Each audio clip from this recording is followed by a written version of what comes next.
Imagine winds so powerful they could tear your roof clean off. Storms that hurl rain horizontally with the force of bullets. Picture a coastline so harsh and unforgiving that modern buildings would crumble within seasons. This was the reality for Scottish Highland crofters in the 18th and 19th centuries. Following the brutal Highland clearances between 1750 and 1860, thousands of families were forcibly relocated to the harshest edges of Scotland, barren coastlines with poor soil and murderous weather. Armed with nothing but ancient knowledge, raw materials from the land, and sheer determination, these displaced Scots developed one of history's most ingenious survival dwellings.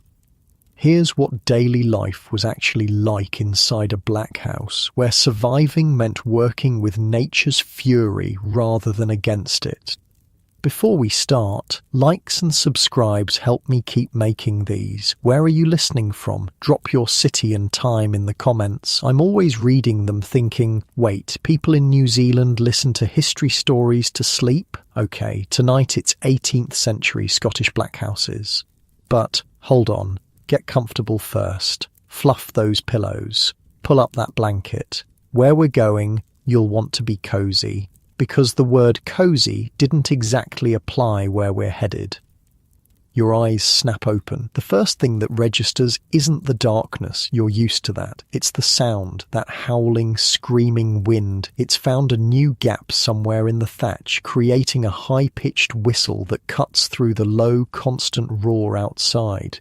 The stones tied to the ends of the roof ropes thud rhythmically against the outer wall, a reminder that at any moment the very shelter above your head could be torn away. You're lying on a bed that's nothing like the cloud-soft mattress cradling your body right now. It's a simple wooden frame stuffed with straw, covered with a rough woolen blanket woven by your mother and sisters. The straw crackles as you shift, trying to find a position where the knots and lumps don't dig into your back. The wool is scratchy against your skin, but warm. That's what matters. Get up, lad, your father's voice cuts through the darkness. Fire needs tending. You know what's at stake. In this black house, on this cruel stretch of Scottish coastline, letting the fire die isn't just an inconvenience, it's potentially a death sentence. And you smell it now, that rich, earthy scent of peat smoke that fills the upper half of your home. The smoke isn't a problem, it's a feature. In your family's black house, smoke means life. Wait, hold up, you might be thinking. What exactly is a black house? Fair question. These weren't just houses, they were survival machines, perfected over generations of trial and error on some of the most unforgiving land in Europe. The name Black House is actually a bit of a historical accident. See, they weren't called that until the early 1900s, when newer white houses with chimneys and separate animal quarters started appearing. Before that, they were just houses. The only kind most Highland and Island Scots had ever known. Imagine walking out into that fierce Scottish dawn with your father. The wind is trying its best to knock you flat. The rain feels like needles against your face, and the grey light barely penetrates the low clouds. You're wearing wool clothing that's been waterproofed with lanolin, sheep's oil. But even so, you'll be damp all day. That's just life here. Your home doesn't stand tall against the horizon. That would be suicide in these winds. Instead, it hugs the earth, built into a slight depression in the landscape, its back to the prevailing wind. From a distance, it looks like nothing more than a small grassy mound. You're probably thinking, why not just move somewhere less hellish? I laugh. Good question, except they tried that. It wasn't their choice. This is where the story gets dark. Between 1750 and 1860, during what became known as the Highland clearances, over 100,000 Scottish Highlanders were forcibly evicted from their fertile inland valleys. Landowners had realised they could make more money with sheep them with people. So entire communities were uprooted, sometimes violently, and pushed to the coastal margins where the soil was thin and rocky, to the edge of existence. "Here's your land now," the landowners essentially said, pointing to places like this, windswept, storm-battered coastlines where growing enough food to survive would be a daily battle. Many Scots emigrated to America, Canada, and elsewhere. Others tried to make it work here. And the wild thing? They did make it work, through a blend of engineering genius and sheer stubbornness. The Black House was their solution, a design refined over centuries to handle the specific challenges of surviving in a place where the weather actively wants you dead. Your father points to a spot near the coastal ridge where a neighbour is considering building. "Wrong place," he mutters. "He'll lose his roof in the first winter storm." Site selection was critical. A Black House builder might spend weeks studying the land, watching how the wind moved across the terrain, where water pooled after rain, where snow drifted in winter. They looked for natural windbreaks, rocky outcrops, folds in the hillside, anything that would deflect the worst of the Atlantic's fury. "The best spot isn't always the most obvious," your father explains, as you both kneel to examine the soil and rocks in this potential building site. "You want to be in a slight hollow, but not somewhere that'll flood. You need to be sheltered, but not so sheltered you can't see danger coming." They were built into slopes when possible, their backs to the prevailing wind, profiles kept so low that from a distance they looked like nothing more than natural mounds. This wasn't just aesthetics, it was survival. A house that stood tall would be torn apart by the first major storm. In your head you're thinking, "This is how I die, by wind." But out loud, you're learning, because one day you'll need to build your own Black House. The morning chores are relentless. The animals in the byre, the part of the Black House where livestock lived, need tending. The single cow that represents your family's most valuable possession needs milking. The sheep need checking. The peat fire needs feeding. And that's all before breakfast. You slip into the byre end of the Black House, separated from the living quarters by just a simple wooden partition. The smell hits you first, that rich, pungent mix of animal bodies, manure, and hay. Your modern nose might recoil, but to you, it's the smell of wealth, of survival. The gentle lowing of the cow, the soft bleating of the sheep. These are comforting sounds. These animals aren't just livestock. They're family members. Their body heat helps warm the house in winter. Without them, you'd likely freeze to death. The cow's not just a walking milk factory, I tell you. She's basically a living, breathing space heater. One cow produces about 1,500 BTUs of heat per hour, roughly equivalent to a small modern heater running non-stop. You milk her with practiced hands, careful not to waste a drop. The milk will become butter, cheese, and whey, all vital foods for surviving the lean months. Nothing goes to waste here. Even the cow's manure has a purpose, channeled through a stone drain to the outside midden, waste pile, where it'll be composted and used as fertilizer for the precious crops. Back inside the living quarters, your mother and sisters are already up. The central hearth, just a fire burning on a flat stone in the middle of the room, gives off a gentle, steady heat. There's no chimney. The smoke rises to the rafters, then slowly filters out through the thatch. This isn't poor design. It's deliberate. The smoke preserves the thatch, kills insects, and cures the meat and fish hanging from the rafters. So wait, you might ask, how did they not suffocate with all that smoke? They adapted. People learned to live below the smoke layer, which typically hung about 4 to 5 feet above the floor. The temperature difference between the upper and lower parts of the room created a natural convection current that circulated air and drew fresh oxygen through small gaps around doors and walls. Kids literally grew up learning to stay low, to work and play beneath the smoke line.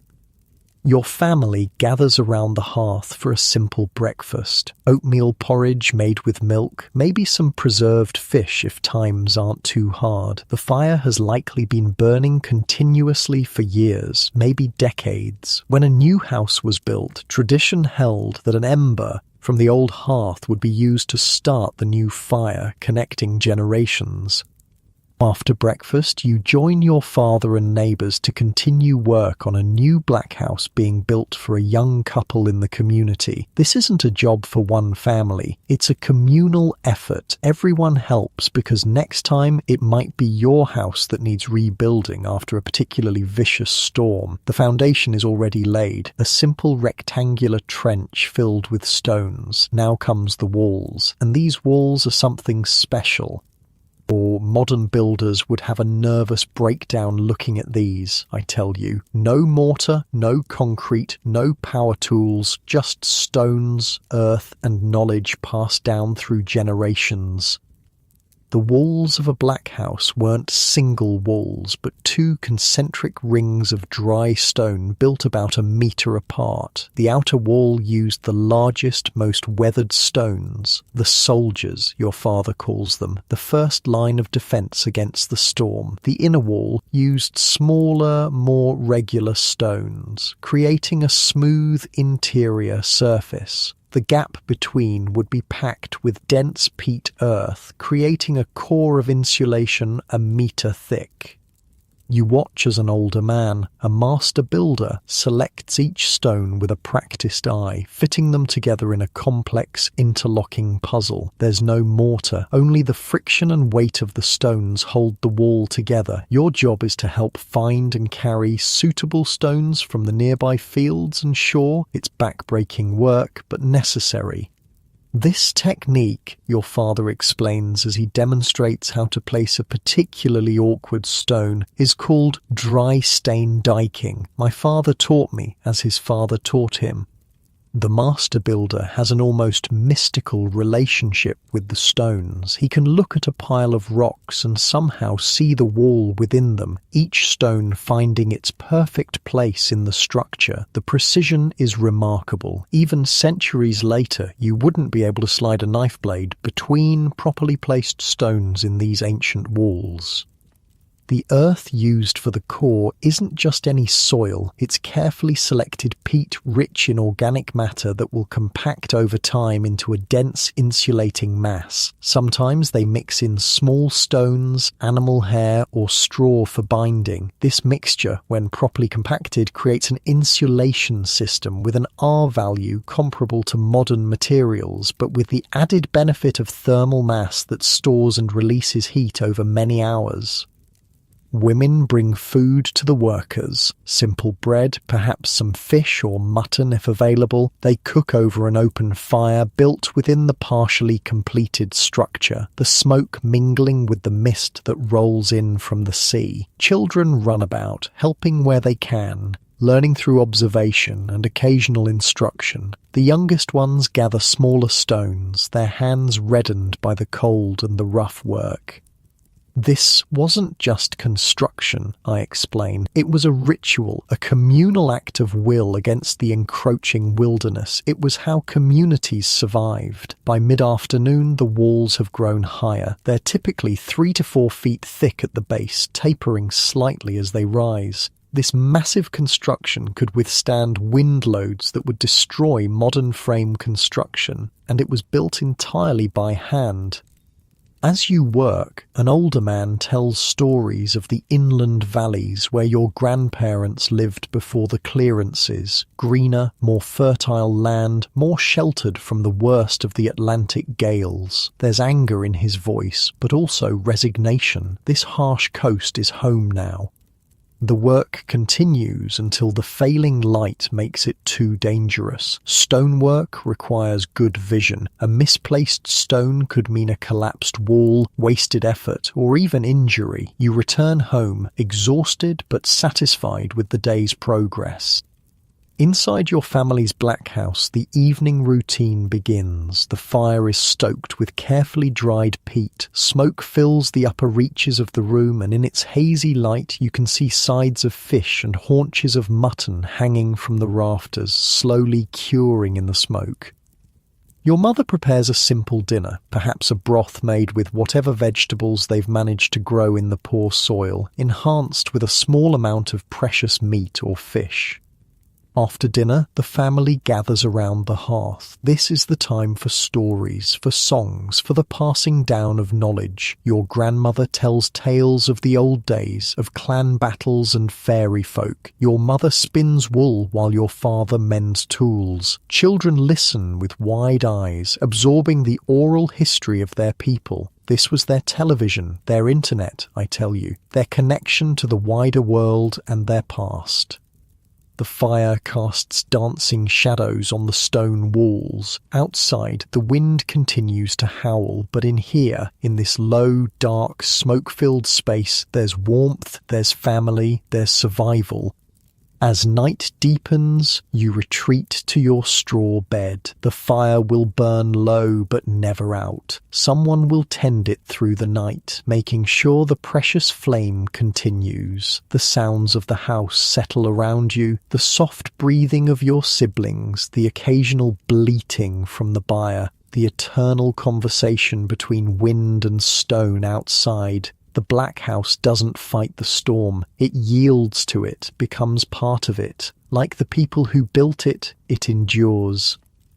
Unlike your comfortable bed right now, with its soft pillows and warm blankets, sleep comes to you on a bed of straw, under rough wool, in a hazy world of peat smoke and stone. Yet, despite the hardships, there's a rhythm to this life, a certainty in the daily struggle that has its own kind of peace. And so ends your first day in the world of the Scottish Black House. But the story of how these remarkable structures were built to survive the Atlantic's fury is just beginning. The walls are up, but what happens when the real enemy comes from above? When tons of water and wind try to rip away the very shelter over your head? The roof of a black house was not just a covering, it was a living shield against the sky. And that's where we'll go next.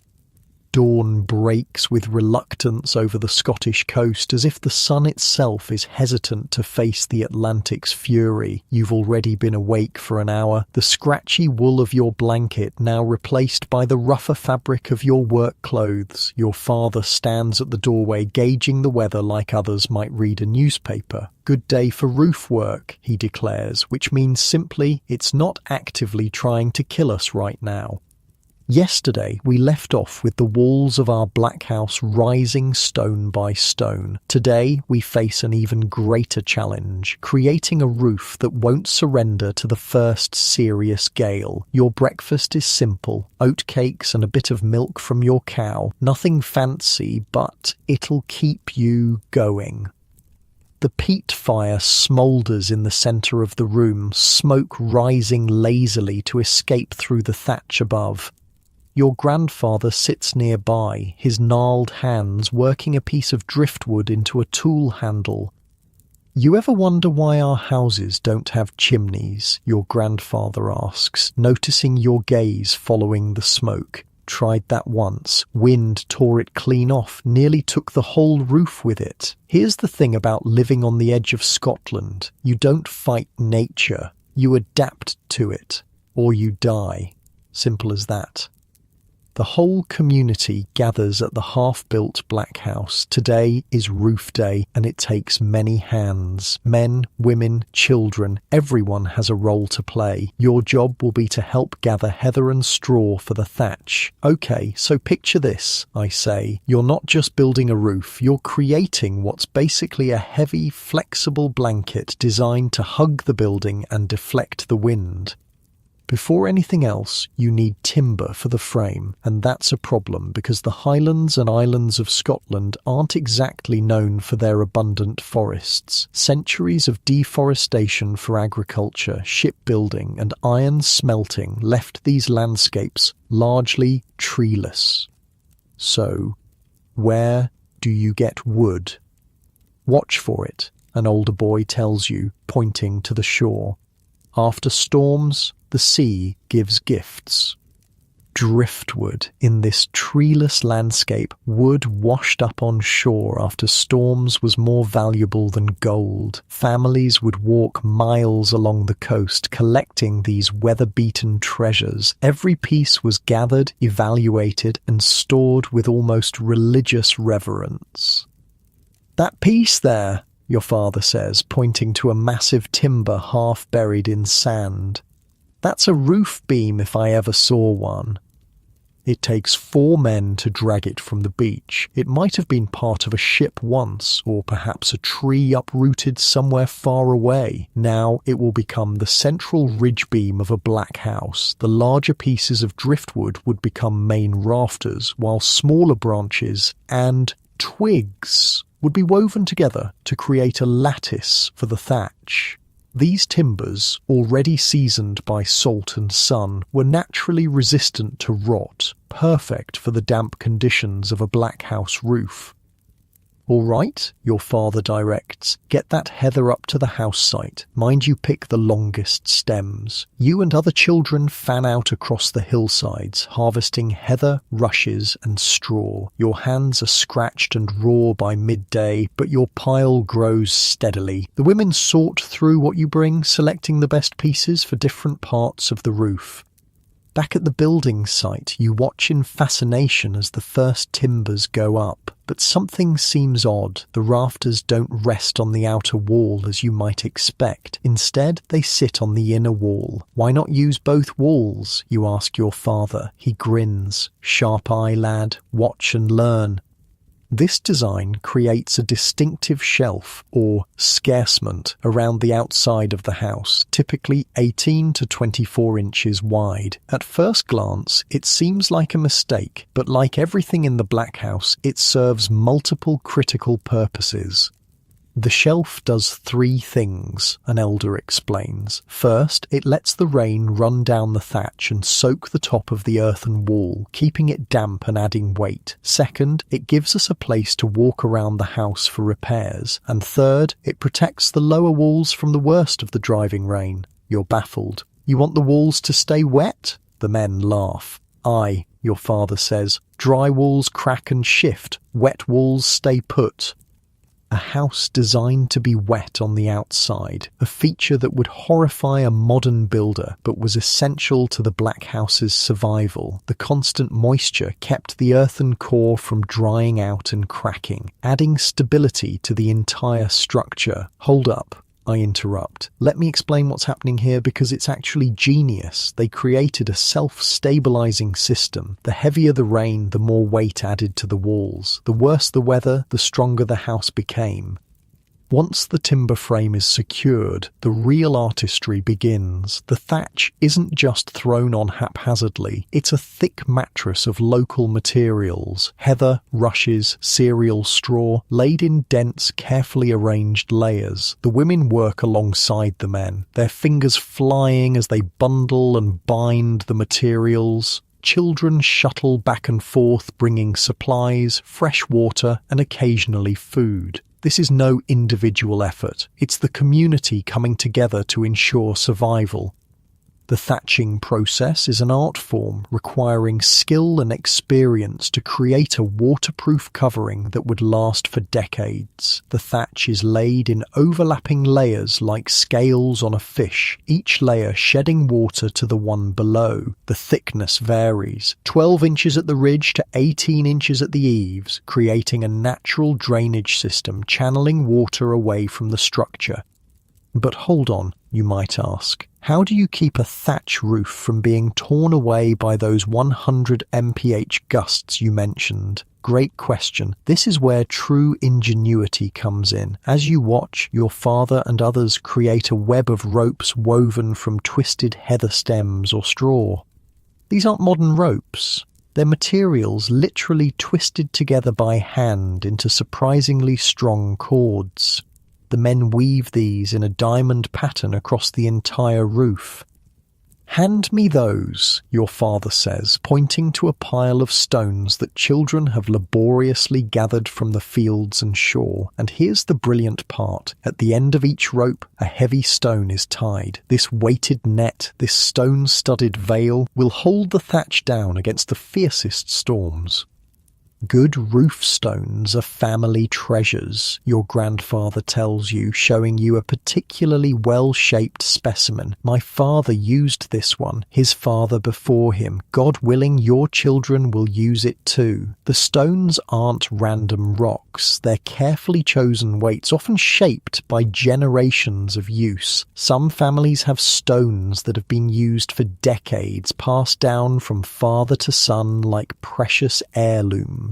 "So the stones swing in the wind?" you ask, trying to picture it. "Exactly," your grandfather nods. "Their movement absorbs the energy of the gusts and prevents the roof from lifting. When a storm comes, you'll hear them thudding against the wall. That's how you know your roof's still there." By mid-afternoon, the basic thatch is in place, but the work isn't finished. Now comes the turf layer. Sections of sod cut from the surrounding land are laid on top of the thatch, adding further insulation and weight. "In summer," your mother tells you, pointing to the newly laid turf, "that'll sprout a carpet of flowers. By next year, you'll hardly tell there's a house here from a distance."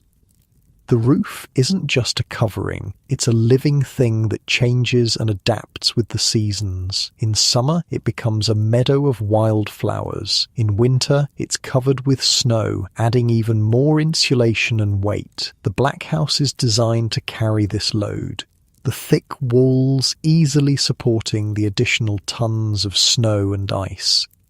"Folk who travel here from the south," your father says, "they laugh at our houses, call them primitive, but their fancy homes would be kindling in the first winter storm. You help secure the last of the stones as the day winds down. Standing back, you can see how the Black House now truly looks, like a part of the landscape, not separate from it. From certain angles, it's hard to tell where the hillside ends and the house begins." This evening, your family joins the others to celebrate the completion of the roof. There might be music, a fiddle or pipes if your community is fortunate enough to have them. There will definitely be stories passed down through generations, tales of the old homeland before the clearances forced your people to these marginal lands. The night grows dark, but inside, the Black House is warm with bodies and peat smoke. An older man, respected for his wisdom, raises a cup of precious whiskey. "To the house," he says. "May it stand firm against the storm." Everyone drinks. Then he adds more quietly, "And to the day we return to the glens that are rightfully ours." Some nod. Others look away. The wounds of displacement are still fresh for many. As the night wears on, you find yourself sitting beside the master builder, the man who seemed to speak to the stones themselves as he worked. "How did you learn to build like that?" you ask him. He's silent for a long moment, watching the flames dance in the central hearth. "Wasn't something learned from books," he finally says. "My father would stand behind me, his hands on mine, showing me how to feel the stone, not just see it, how to find its balance point, its natural place in the wall." "Could anyone learn?" you ask. He studies you with a craftsman's eye. "Some take to it, some don't. The stones speak, but not everyone listens." You're still pondering this when your father calls that it's time to head home. The celebration will continue, but children need their sleep. Tomorrow brings more work. It always does. Walking home through the darkness, the wind tugging at your clothes, you look up at a brief break in the clouds. Stars shine with fierce brightness, illuminating the landscape in silver. The half-built black house is just a darker shadow against the hillside, already becoming part of the land. Why do they call them black houses? You ask your father, realizing you've never questioned the name before. He chuckles. They didn't always. Used to just be houses. Then some fancy folk from the south built white houses with lime mortar and chimneys. Ours became black by comparison. Dark stone, dark smoke. Inside your own black house, the familiar smells envelop you. Peat smoke, wool, the earthy scent of the animals in the byre. Your mother has kept the fire going, and the interior is warm despite the chill night outside. Tonight, as you settle onto your straw bed, you find yourself listening for the sound of stones thumping against the walls. Your grandfather once told you that you could judge the strength of a storm by the rhythm of the roof stones. A gentle tattoo meant nothing to worry about. A frantic drumming meant prayers were in order. Tonight is peaceful, just the occasional soft thud as a gust catches one of the hanging weights, but you know that won't always be the case. Winter's coming, your grandfather had said earlier, looking out at the darkening sky. This one feels like it'll have teeth. I pause in my storytelling. This is where I should mention that these people weren't just surviving, they were living with a kind of elegant efficiency we've largely forgotten. Their black house maintained stable temperatures within 5 to 10 degrees throughout the day. Modern homes fluctuate 15 to 20 degrees without constant energy input. The last thought before sleep takes you is about the roof stones. Your grandfather showed you one that had been in the family for 3 generations. Somehow that simple rock had outlasted the people who first used it, had weathered countless storms and remained. There's comfort in that permanence, that continuity. As you drift into sleep in your black house, the wind picks up outside. The stones begin their gentle drumming against the walls, but you're not afraid. The house was built to work with the storm, not against it. The harder the wind blows, the more firmly the stones hold down the thatch.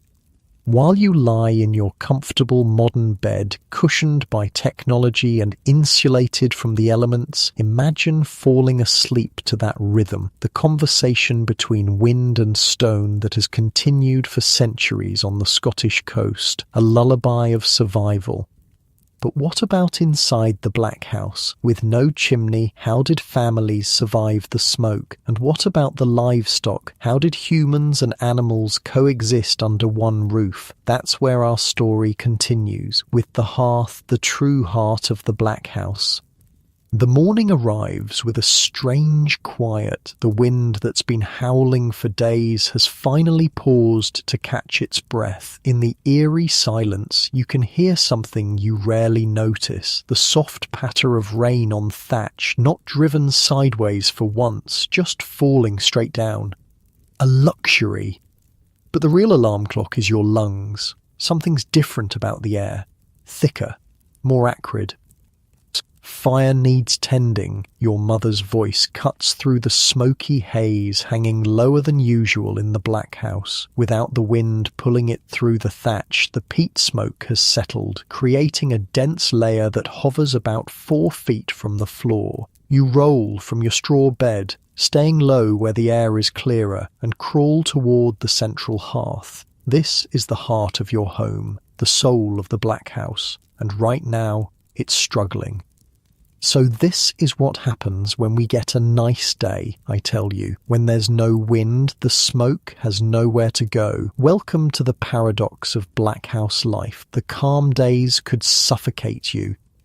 The fire sits on a large flat stone in the exact centre of the house. There's no chimney, no fireplace as you might recognise, just flames dancing directly on stone, with smaller stones creating a ring to contain them. This hearth is positioned precisely equidistant from all walls to ensure even heat distribution. You poke at the embers with an iron rod, one of the few metal tools your family owns. The fire responds with a belch of smoke and a cascade of glowing orange specks. Your eyes sting, but you resist the urge to stand up. Up there, in the thick smoke, you'd be coughing in seconds. Low and slow, your grandfather always says. That's how we survive. This morning, your father and the older boys are already gone. Today is peat cutting day, one of the most important tasks of the year. Without peat, there is no fire. Without fire, there is no life. Simple as that. Can I go help? You ask your mother as she kneels beside you, adding small pieces of dried peat to coax the fire back to full strength. She eyes you critically. You're old enough this year, but eat first. Breakfast is oatmeal porridge again, made with precious milk and a tiny scraping of honey from the hive your uncle keeps. You eat quickly, eager to join the men at the peat bog. Okay, picture this, I say. Peat isn't like the firewood most people think of. It's not logs from trees. It's literally the land itself, layers upon layers of partially decomposed vegetation that's been compressed over thousands of years into a dense, burnable material. The path to the community peat bog winds through rocky fields. You pass neighbours also heading that way, carrying specialised tools, the Tarasgare, peat iron and the Sleen peat spade, tools designed specifically for this crucial task. Some families have had their peat cutting tools for generations, handles worn smooth by the hands of ancestors. When you reach the bog, it's already a hive of activity. Men stand in muddy trenches, cutting rectangular blocks from the black earth with practiced precision. Every family has their allocated spot, a tradition honoured for generations. Your father sees you and waves you over, his face already streaked with dirt and sweat despite the cool morning. Watch first, he instructs, positioning you where you can observe his technique. The work is methodical. The top layer of living vegetation is carefully cut away and set aside. Then the dark, fibrous peat below is cut into brick-sized blocks. Each block must be the right size. Too large and it won't dry properly. Too small and the effort isn't worth the fuel gained. Your grandfather could cut 100 blocks an hour, your father tells you, pride and challenge mixing in his voice. Best in the township. How many can you cut? You ask. He grins. 80 on a good day, but I'm still young. The first block he hands you is surprisingly heavy and wet. It's not something you could burn, not yet. It needs months of drying before it becomes fuel. The ancient Egyptians had their pyramids, I interject. The Scottish crofters had their peat stacks. Monuments to survival rather than death, and just as precisely constructed. By midday, the field is dotted with thousands of fresh-cut peat blocks laid out in careful formations designed to maximize air circulation. They'll stay here for weeks, gradually drying before being stacked into distinctive conical piles for further drying. Finally, months later, they'll be brought home and stored in the peat stack beside the black house, fuel for the coming year. Your arms ache from carrying the wet blocks, but there's satisfaction in the work. This is life. This is survival. This is connection to the very land beneath your feet. On the walk home, you notice women and younger children gathering along the shore. They're collecting seaweed, another essential resource. Some will be used as fertilizer for the meager crops. Some will be dried and burned to produce kelp, which can be sold for cash, a rare commodity in your subsistence lifestyle. Everybody works, your father says, following your gaze, even the wee ones. That's how we survive here. Back at the Black House, your mother has kept the fire burning all day, as she does every day. The fire is never allowed to go out. Never. To lose the fire means to start again with flint and steel. Difficult, time-consuming work that wastes precious energy. Some families claim their hearth fire has been burning continuously for decades, embers carefully preserved even when moving to a new home. When your cousin's family built their black house last year, your grandmother ceremoniously carried an ember from your hearth to theirs, ensuring the continuity of flame from one generation to the next. The interior of your home looks different in afternoon light. Thin beams of sunshine penetrate through small gaps in the thatch, creating shafts of illumination in the smoky air. The light catches dust motes and smoke particles, making them dance like tiny stars in a hazy galaxy.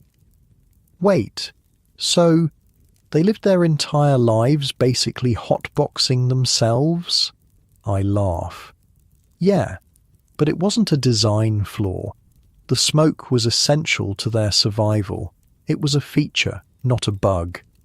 The layer of black, greasy soot coating the rafters testifies to years of peat burning. This coating serves crucial purposes. It preserves the timber, preventing rot and insect damage. More importantly, it creates a naturally antiseptic environment where meat and fish can be safely preserved. You glance up at the rafters where today's precious catch, 3 good-sized fish your brother brought from the coast, are already hanging in the smoke. They'll remain there for days, gradually transforming from perishable food to long-lasting protein that will sustain the family through lean times. How long until they're ready? You ask your mother, eyeing the fish hopefully. Patience, she replies, not looking up from the wool she's carding. Good smoke curing can't be rushed. Near the fire, your youngest sister plays with a rough doll made from scraps of cloth. She stays low to the ground, already trained to avoid the smoke layer above. Children in black houses learn early to live in this strange, stratified world, the upper smoke-filled zone and the lower, breathable area where daily life unfolds. The smoke layer was typically 4 to 5 feet above the floor, I explain, creating a clear zone where the family could live and work. The temperature difference between the upper and lower parts created a natural convection current that helped circulate air and draw fresh oxygen in through small gaps. A primitive but effective ventilation system. Your mother notices you watching your sister. Take her outside for a bit, she suggests. It's good to get fresh air when the weather allows. Outside, the world seems impossibly bright after the dim interior. Your sister blinks and squints beside you. The humble black house may seem dark and smoky to modern sensibilities, but to you, it's simply home, a sanctuary from the harsh realities of coastal life. Several neighbours are out taking advantage of the rare calm to make repairs or just breathe air that isn't confined by stone walls. An elderly woman sits on a stone by her door, face turned to the weak sunshine, fingers automatically spinning wool even as her eyes close in momentary contentment. Enjoy it while it lasts, she calls to you as you pass.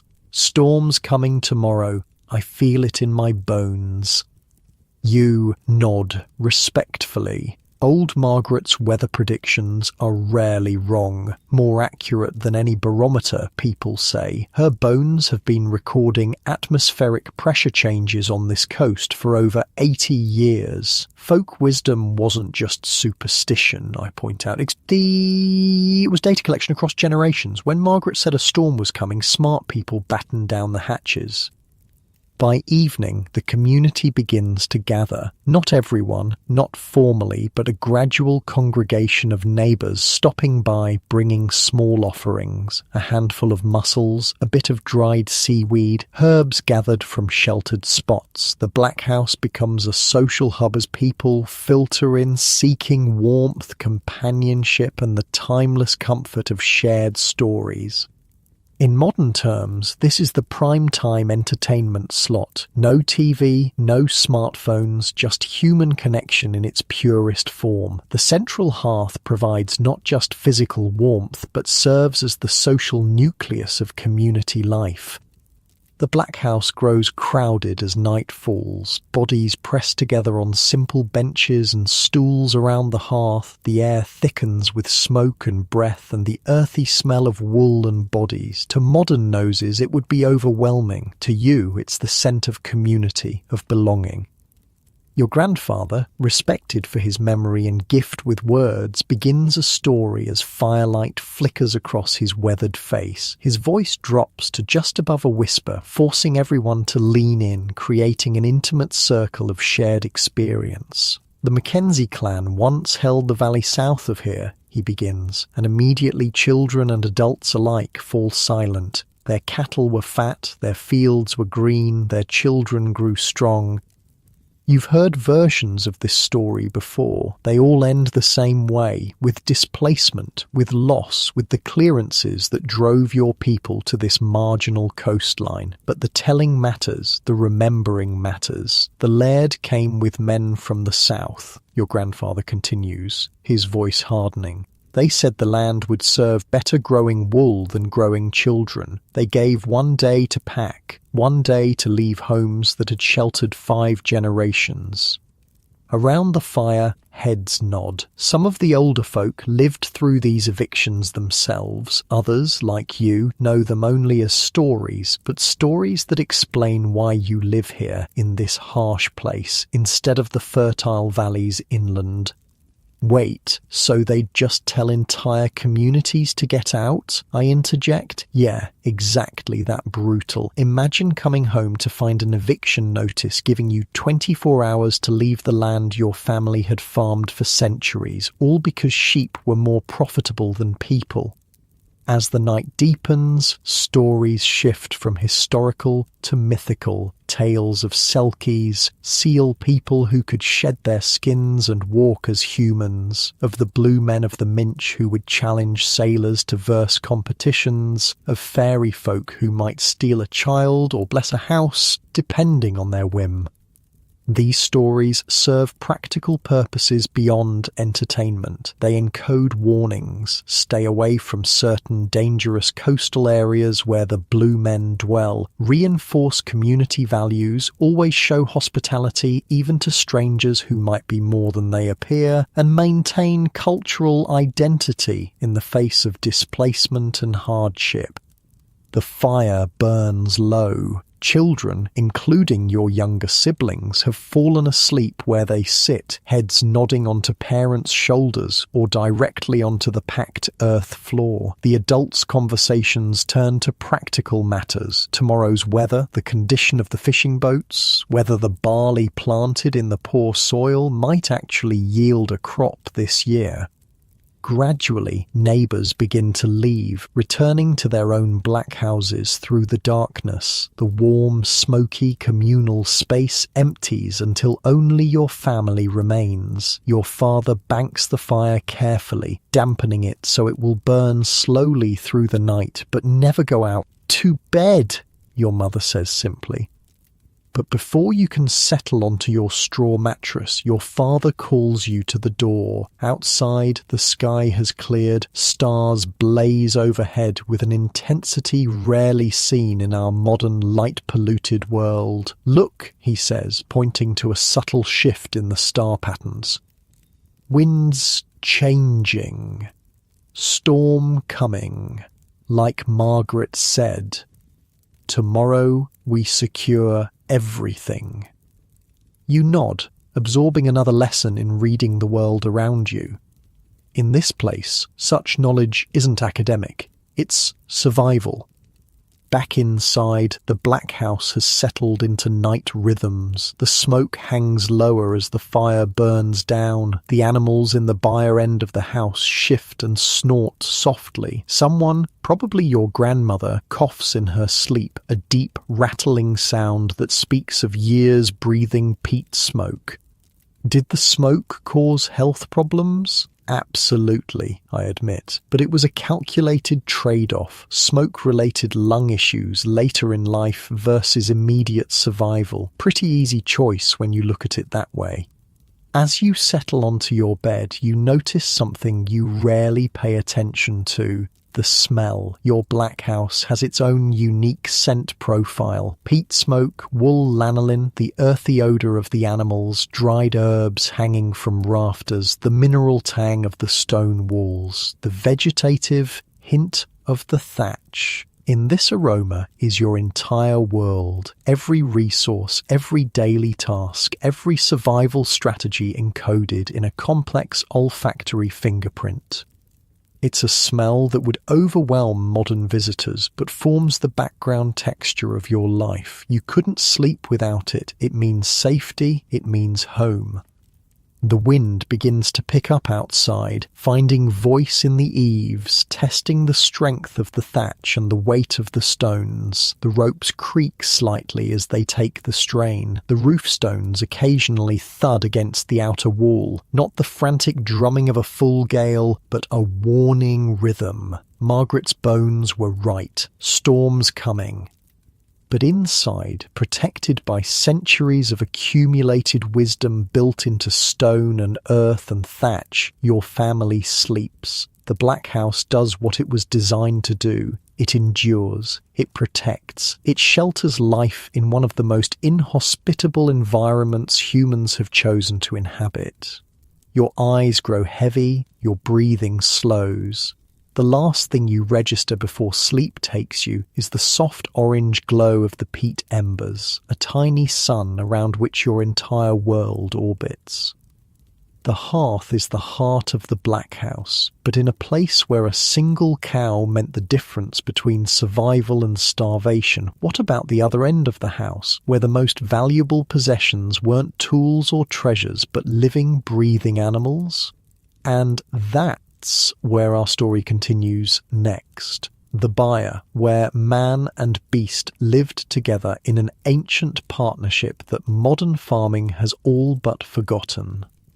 The storm Margaret predicted arrives with a vengeance. You wake to a sound like the world being torn apart, wind screaming around the black house, seeking any weakness, any gap to exploit. Rain hammers the thatch in sheets, and occasionally there's a sharp crack as a roof stone hits the outer wall. But inside is another world entirely. Your mother is already up, tending the peat fire that never goes out. The familiar earthy smell of smoke mingles with something else this morning, the rich, sweet scent of oatcakes cooking on a flat stone beside the flames, a luxury for a storm day when everyone will be trapped inside. No peat cutting today, your father announces, as if anyone needed telling. No fishing either. Today we mend.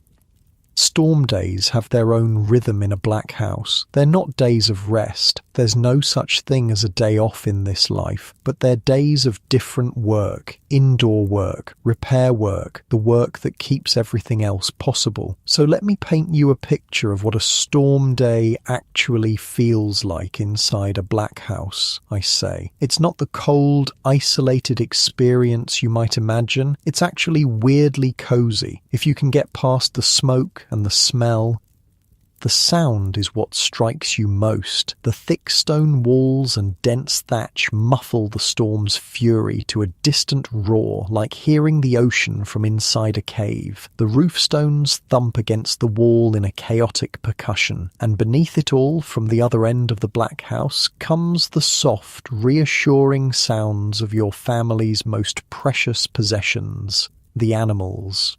"Time to milk," your mother says, handing you a wooden pail worn smooth by generations of hands. You make your way to the Byre end of the house, where the family's livestock lives. In most black houses, this area is separated from the human living quarters by nothing more than a simple wooden partition or low stone wall. Some homes don't even have that. Just an open floor plan where animals and humans share the same space completely. Wait, they kept cows inside the house? I laugh. Yes, absolutely. And it wasn't because they were weird animal lovers. It was brilliant engineering. The byre end of your black house holds your family's wealth on 4 legs, a cow, 2 sheep, and sometimes in winter the pony used for carrying peat and other heavy loads. Right now, the cow is waiting patiently, steam rising from her warm body in the cool morning air.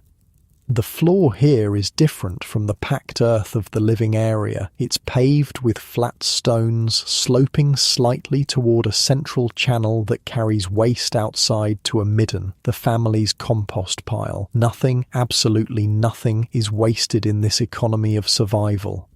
"Morning, Bramble," you murmur to the cow as you position the bucket. Your hands find their rhythm, the familiar squeeze-pull that extracts the milk. The cow's body radiates heat like a furnace, a contribution to the black house that goes far beyond the milk, meat, and leather she provides. A single cow produces about 1,500 British thermal units of heat per hour, I explain. That's roughly equivalent to a small space heater running continuously. In the confined space of a black house, this animal heat was a significant contributor to the family's comfort and survival. As you milk, your younger brother arrives with fresh bedding, straw and bracken gathered earlier and stored for such tasks. The old soiled bedding isn't discarded, it's added to the midden where it will decompose into fertilizer for the fields. In spring, this rich manure will help coax crops from the poor, thin soil, creating food that will sustain both humans and animals through another year. The whole system was circular, I tell you. Nothing wasted, everything with multiple purposes. The animals gave heat, food, and fertilizer. The humans provided shelter, care, and protection. It was a partnership more than ownership. Once the milking is done, you help your father with repairs. A section of the interior wall needs attention. Some of the smaller stones have shifted. It's not urgent, not structural, but in a black house, you fix small problems before they become big ones. That's the rule. Working beside him, you learn through observation more than instruction, how to select the right stone for each gap, how to position it so it locks into place with its neighbours, how to test it with a gentle push to ensure it won't shift again soon. Now, you might be thinking this all sounds pretty miserable, I interject. Cold, damp, smoky, sharing your house with livestock. But here's the thing. For these people, this wasn't deprivation. This was just life. They didn't sit around feeling sorry for themselves. They were too busy surviving, and sometimes even thriving.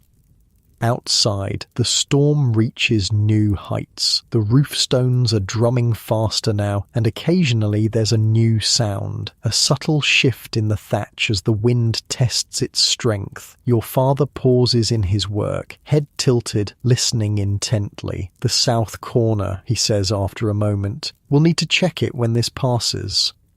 You're amazed at his ability to pinpoint the location of potential damage just from the sound. But that's another survival skill in this environment. Developing an intimate knowledge of your shelter, being able to read its health like a doctor might read a patient's symptoms.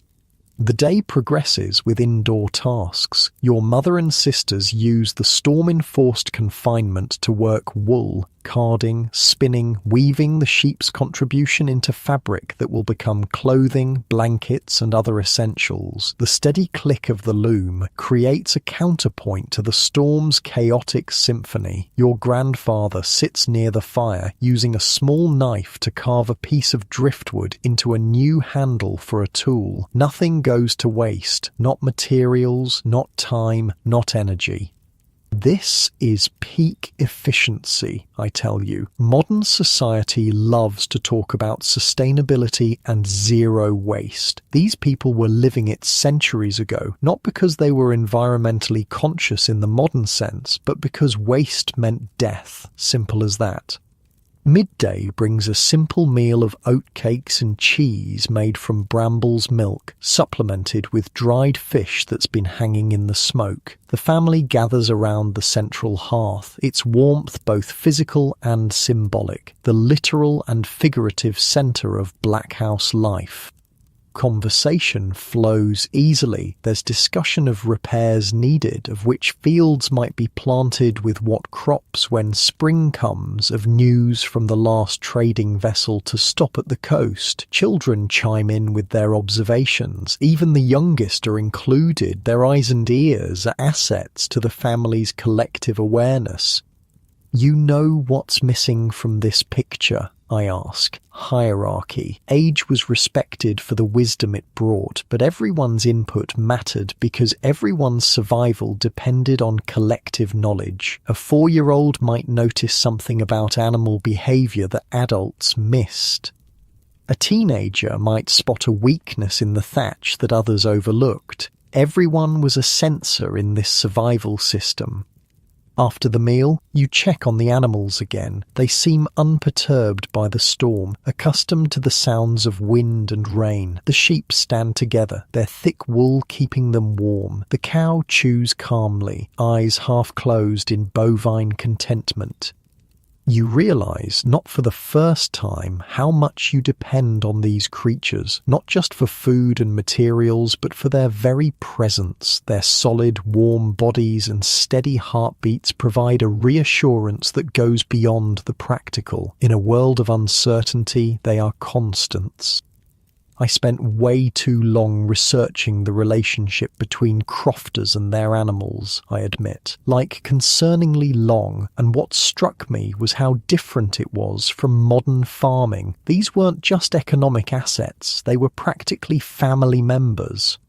As afternoon wears on, the Black House fills with more neighbours seeking shelter from the storm. Some have concerns about their own homes, a section of wall showing weakness or a portion of thatch that might not hold. They come for advice, for help, or sometimes just for the comfort of company during the storm's fury.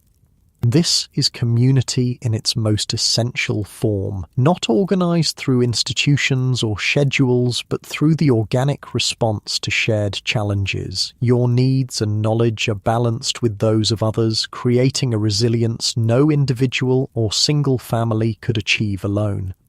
An elderly neighbour, recently widowed, is given the warmest spot near the fire without comment or ceremony. A young mother with a fussy infant finds hands reaching out to hold the baby while she rests for a moment. A man with a gift for storytelling begins a tale to distract the children from the storm's frightening sounds. There's this idea that life back then was just endlessly brutal and isolated, I say. And don't get me wrong, it was incredibly hard, but there was this intense social connection that we've largely lost. When survival depends on community, you invest in those bonds in a way modern society rarely demands. As daylight begins to fade, though it's hard to tell with the storm-darkened sky, preparations for evening begin. Fresh peat is added to the fire. The animals are fed and checked once more. Food is prepared, simple but sustaining, stretched to accommodate the unexpected guests. This is when you notice something that has become so routine you rarely think about it. The smoke is behaving differently. With so many bodies in the Black House generating heat, the convection currents are stronger. The smoke rises more directly to the thatch instead of layering, creating better air quality at human level. It's like they built a living HVAC system, I explain. More people meant more heat, which meant better airflow, which meant less smoke at breathing level. Another unplanned benefit of community gathering during storms.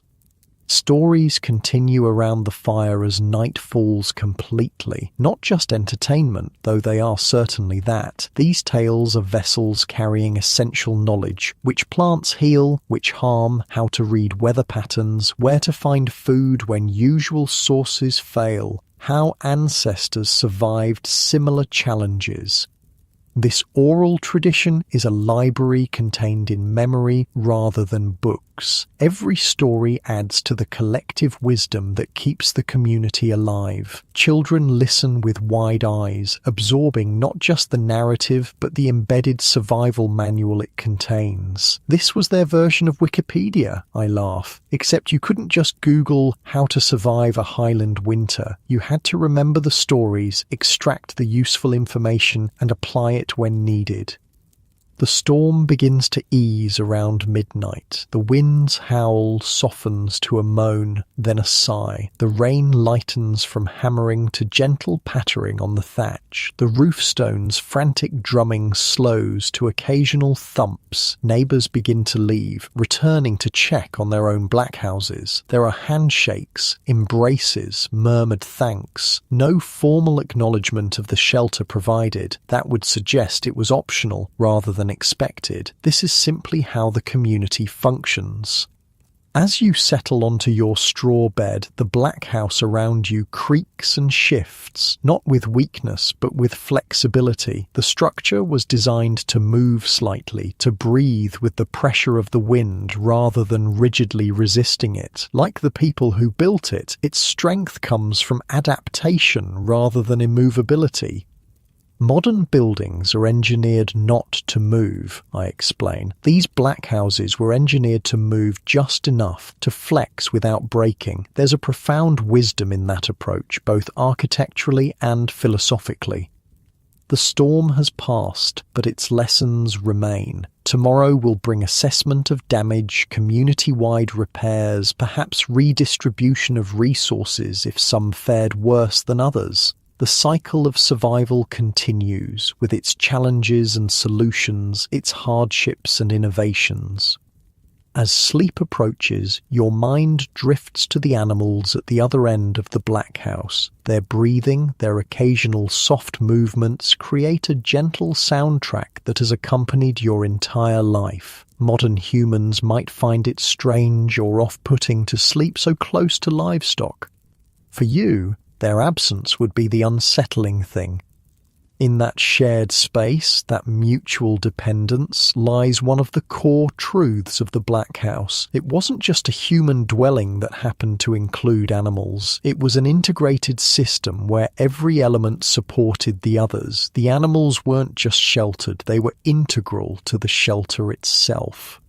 Your modern bed, with its memory foam mattress and Egyptian cotton sheets, might be more comfortable than straw and wool in a smoke-filled stone house, but there's something you'll never experience, that bone-deep security of knowing that everything you need to survive is contained within these walls, a complete microsystem built to endure in one of the world's harshest environments. The last sounds you register before sleep claims you are the soft lowing of the cow, the gentle scraping of hooves on stone, the faint hiss of the peat fire, the lullaby of the Black House that has sent generations of Highland children to sleep. But the Black House story doesn't end within its walls. Tomorrow, you'll venture out to tend the precarious crops grown in the thin, rocky soil of the coast. You'll face the daily challenge of producing food in a place seemingly determined to prevent exactly that. And you'll discover that just as with the house itself, survival means working with the land rather than against it.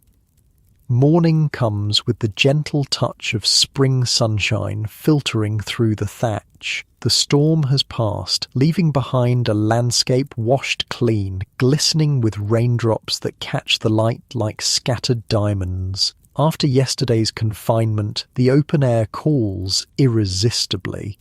Your father stands at the door, assessing the damage with a practiced eye. Could have been worse, he finally declares. High praise in a place where optimism is tempered by constant pragmatism. Or roof held, your grandfather adds, coming to stand beside him. Those stones of yours did their job. Today is for repair and recovery, but also for something else, something that happens only once a year. Today you'll help prepare the lazy beds, the raised cultivation ridges that represent your family's best hope for growing food in soil that seems determined to grow only rocks. "Ready for some real work?" your father asks, and you nod, trying to match his matter-of-fact tone while suppressing your excitement. This is a rite of passage. Last year, you were deemed too young to help with this crucial task. This year, you're old enough to join the men in creating the foundation of your family's food supply. Okay, so picture this, I interrupt. These folks were farming on land that modern agricultural experts would write off as completely non-arable. We're talking thin, acidic, rocky soil with virtually no natural fertility. And yet, through sheer ingenuity, they managed to grow crops that kept their families alive. You follow your father and other men from the township down to the shore. The tide is out, revealing a bounty invisible at high water, seaweed, lots of it. Brown, slippery, salt-crusted tangles of kelp and bladderwrack thrown up by the recent storm. Good harvest today, someone comments. Storm's good for something at least. Everyone grabs pitchforks, homemade baskets, and any container that might serve. The race is against the returning tide, which will reclaim this gift from the sea in just a few hours. Get the bladderwrack first, your father instructs you. It's best for the lazy beds. You wade into the cold water, your legs immediately going numb. The seaweed is heavier than it looks, waterlogged and dense. You struggle to lift even small amounts with your pitchfork. Use your legs, not your back, an older man advises, demonstrating a leverage technique that makes the work marginally easier. You'll thank me when you're my age. For hours, the community works together, harvesting nature's bounty. Children too young for heavy lifting scramble along the shore, gathering smaller pieces in baskets. Women join in, their skirts hitched up and tied around their waists as they wade deeper than many men dare, seemingly impervious to the bone-chilling cold. I can't even begin to explain how important seaweed was to these communities, I say. It wasn't just fertilizer, it was also food in desperate times, medicine for various ailments, insulation material, even stuffing for mattresses. And then there was the kelp industry, but we'll get to that. By midday, impressive piles of seaweed dot the shore above the tide line. Now comes the truly back-breaking work, transporting it to the fields. Some fortunate families, yours included, have a small pony to help with this task. Others must rely entirely on human power, fashioning crude sledges or simply carrying impossible loads on their backs. Your pony, a sturdy little highland beast named Fergus, seems distinctly unimpressed with today's labour, but he stands patiently as you and your father load seaweed onto the simple wooden drag he'll pull to the fields. Not too much, your father cautions, as you enthusiastically add another forkful. Fergus is strong, but no sense in wearing him out on the first trip. The fields waiting for this marine bounty lie a quarter-mile inland, small, irregular patches of ground deemed marginally less terrible than the surrounding landscape for growing crops. To your modern eyes, they'd still look hopelessly unsuitable for agriculture. Rocky, sloping, exposed to Atlantic gales. But beggars can't be choosers, especially when those beggars were forcibly relocated to this harsh coast during the clearances. So, the Highland clearances, quick refresher, I interject. Between 1750 and 1860, wealthy landowners realised they could make more money with sheep than with tenant farmers, so they evicted, sometimes violently, over 100,000 Highlanders from fertile inland valleys and either shipped them abroad or pushed them to these marginal coastal lands, places literally no one wanted. When you reach the field, you see neighbours already at work creating lazy beds. The technique is ancient, possibly dating back to prehistoric times, and brilliantly adapted to this challenging environment. First, parallel lines are marked out across the slope. Then comes the backbreaking work of building raised ridges. Turfs are cut and flipped grass side down. Seaweed is laid on top in thick, stinking layers. More turfs are added, building up a ridge about 2 feet high and 3 feet wide, with a ditch on either side for drainage. It looks like so much work because it absolutely was, I explain. But lazy beds, despite the misleading name, were an ingenious solution to multiple problems. The raised beds provided depth for roots in shallow soil. The ditches improved drainage in a waterlogged climate. And the layered construction created decomposition heat that extended the growing season. You join your father in cutting turfs with a specialized tool called a cascrome, essentially a foot-operated spade with a long wooden handle. It takes skill to cut uniform pieces, and your early attempts earn good-natured teasing from the more experienced workers. "Looks like you're boys cutting turfs for a fairy house," laughs one neighbour. "We folk need wee turfs, I suppose."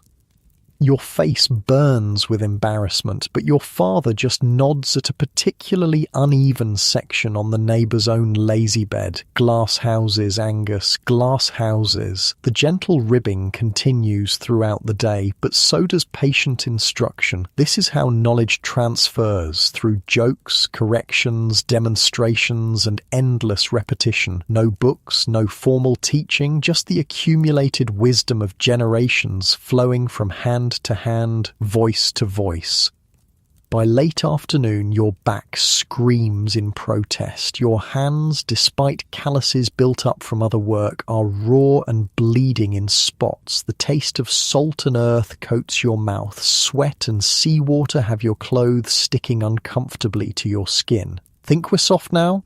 I ask.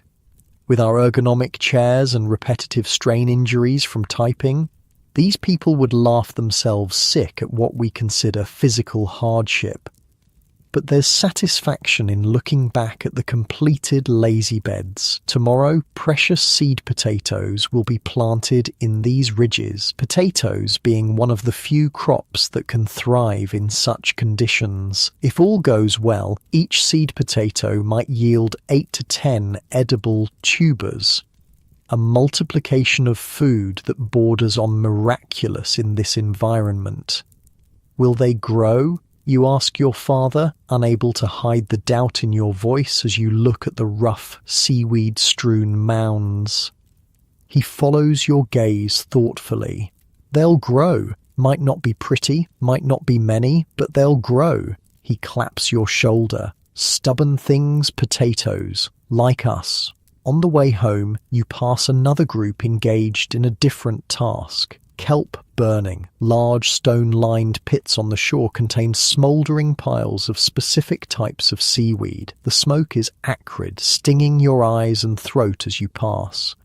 "What's the difference?" you ask, gesturing between the seaweed you've been using for lazy beds and the kelp being burned. "That's for money," your father explains simply. "Ours is for food." The kelp industry was big business in the late 18th and early 19th centuries.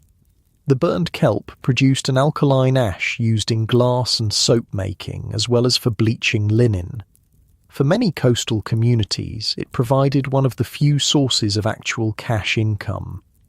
The kelp industry is a whole other story, I tell you. At its peak in the early 1800s, it employed around 50,000 Highlanders. The irony is, some of the same landlords who cleared people from inland areas then prevented them from emigrating because they needed workers for the kelp harvest.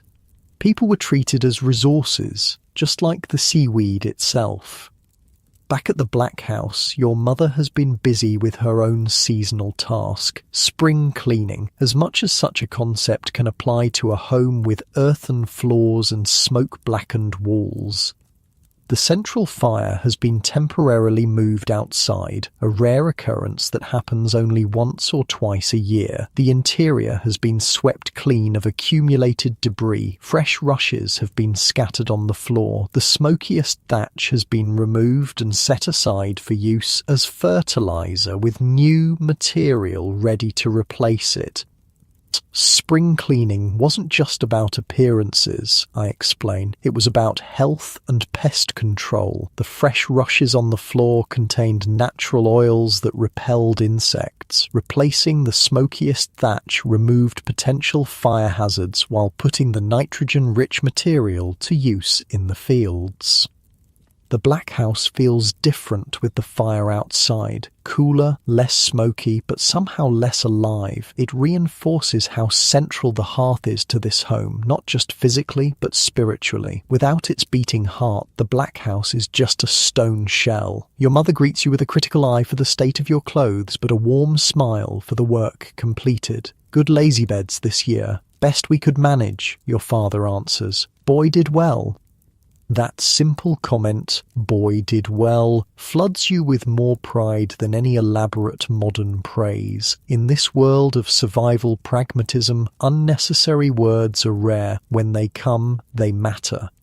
Dinner that evening is sparse. The hungry gap of spring is upon you, when winter stores are depleted and new growth hasn't yet yielded food. A thin broth with the last of the stored vegetables, stretched with oats and flavoured with precious salt. But there's milk from the cow and the promise of better meals to come if the lazy beds yield well.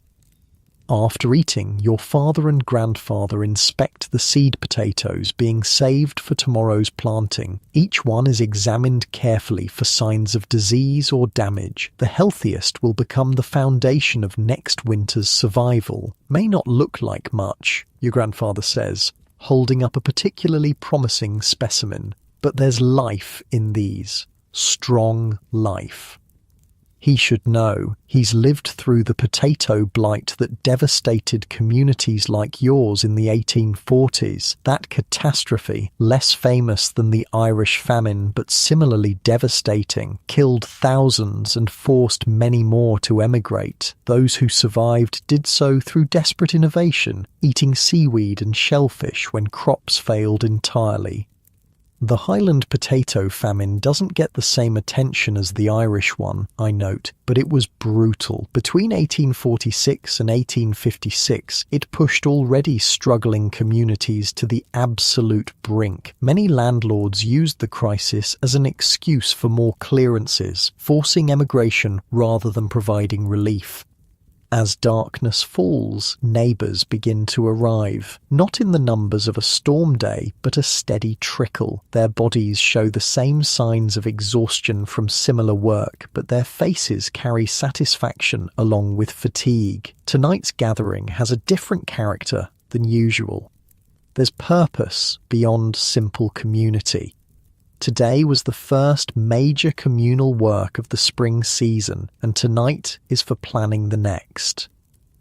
Sheep shearing in 3 weeks, weather permitting, announces one of the older men who serves as an informal coordinator of community labour. Peat cutting to begin after that. Fishing crews will need to be organised for the summer season. These aren't suggestions, but statements of necessity. The agricultural calendar waits for no one, and every activity must happen in its appointed time if the community is to survive another year. You listen with new interest this year. For the first time, your name is mentioned among those assigned to certain tasks. You're no longer just a child to be minded, but a contributing member of the community's workforce. The responsibility sits both heavy and satisfying on your young shoulders. As the practical discussions wind down, the atmosphere relaxes. Someone produces a tin whistle. Another has a small drum fashioned from wood and goatskin. The music begins, simple, repetitive tunes that have accompanied Highland life for centuries. An elderly woman starts singing in Gaelic, her voice cracking with age but strong with emotion. You don't understand all the words. English has been increasingly forced upon your community, but you recognize the melody. It's a walking song, traditionally sung while beating newly woven cloth to soften it. The rhythmic nature made hard work pass more easily. Music wasn't just entertainment, I explain. It was a technology for getting work done. Songs had specific rhythms for specific tasks. Rowing, weaving, harvesting. They synchronized community effort and made repetitive labor bearable. Other voices join in, creating harmonies that seem to make the very stones of the Black House vibrate in sympathy. Bodies exhausted from the day's labour nevertheless find energy for simple dances, hands clapping, feet stamping on the earthen floor. This is how these people have survived for generations in one of the world's most challenging environments, not just through technical innovation and physical endurance, but through a shared culture that binds them together, that transforms mere survival into something approaching joy, however briefly. As the night deepens and your eyelids grow heavy, you notice your grandfather sitting slightly apart, watching the younger people dance with a complex expression, part pride, part sorrow, part resignation. They think it will always be this way, he says quietly when he notices your attention, that we will always endure. Won't we? You ask, surprised by the uncharacteristic pessimism. He sighs. We're the last of a kind, lad. The world's changing. I feel it in these old bones, same as I feel the weather coming. You don't fully understand his words, but something in his tone lodges in your memory. A sense that this life, hard as it is, beautiful as it can sometimes be, exists on borrowed time. He wasn't wrong, I whisper. By the early 20th century, most black houses would be abandoned. Government regulations would eventually require the separation of human and animal dwellings. White houses with chimneys and separate byres would replace these ancient structures. As you drift towards sleep on your straw bed, the sounds of music and laughter still filtering through the Black House, you find yourself wondering about the world beyond your community. You've heard stories of cities where people live in multi-story buildings with glass windows, of farms on flat, stone-free land where crops grow tall without the back-breaking labour of lazy bed construction. It sounds like fantasy, a dream world as removed from reality as the fairy tales about selkies and water horses that entertain children on winter nights. Yet something in your grandfather's words suggests otherwise, that perhaps your way of life isn't the permanent, unchanging foundation you've always assumed it to be, but rather one moment in time, as transient in its own way as the seaweed thrown up by today's tide, only to be reclaimed by tomorrow's. The smoke from the rekindled central hearth wraps around you like a blanket, familiar and comforting. The animals shift and snort softly in their part of the Black House. Rain begins to patter on the thatch again, a gentle spring shower, nothing like yesterday's storm. These sounds, these smells, this reality is all you've ever known. It's hard to imagine any other way of being in the world. Yet change is coming, whether this community is ready for it or not. Forces beyond your understanding, economic, political, cultural, are already reshaping the Highlands, transforming not just how people live, but how they relate to the land and to each other. But that's a story for another time. For now, there are lazy beds to plant tomorrow, sheep to tend, and the eternal cycle of survival to maintain for another season, another year. Sleep comes easily to your exhausted body despite the deepening questions in your mind, and as consciousness fades, the last thing you register is the sound that has accompanied every night of your life, the soft breath of the Black House itself enduring one more day against the wind and rain of the Scottish coast. But what about the nights, when darkness falls early and stays late in the northern winter, when wind howls around the black house and nothing grows in the frozen ground? That's when survival becomes even more challenging, and when the black house truly proves its worth as a shelter against more than just the physical elements. Summer passes in a blur of constant labour, peat cutting, fishing, tending the lazy beds, shearing the sheep, spinning and weaving the wool, each day bleeding into the next with the rhythm of survival tasks that mark the crofter's life. Then suddenly, it seems, the light begins to change. The days shorten. The winds carry a chill that speaks of what's coming. Winter in the highlands approaches like a predator, patient, inevitable, deadly if you're not prepared. "Storms coming earlier this year," your grandfather remarks one evening, squinting at the sunset with eyes that have read weather patterns for over 7 decades. "Need to finish the harvest. Tomorrow." Your father nods, no argument or discussion needed. Grandfather's weather sense has kept the family alive through countless winters. When he says harvest tomorrow, you harvest tomorrow, even if traditional timing suggests otherwise.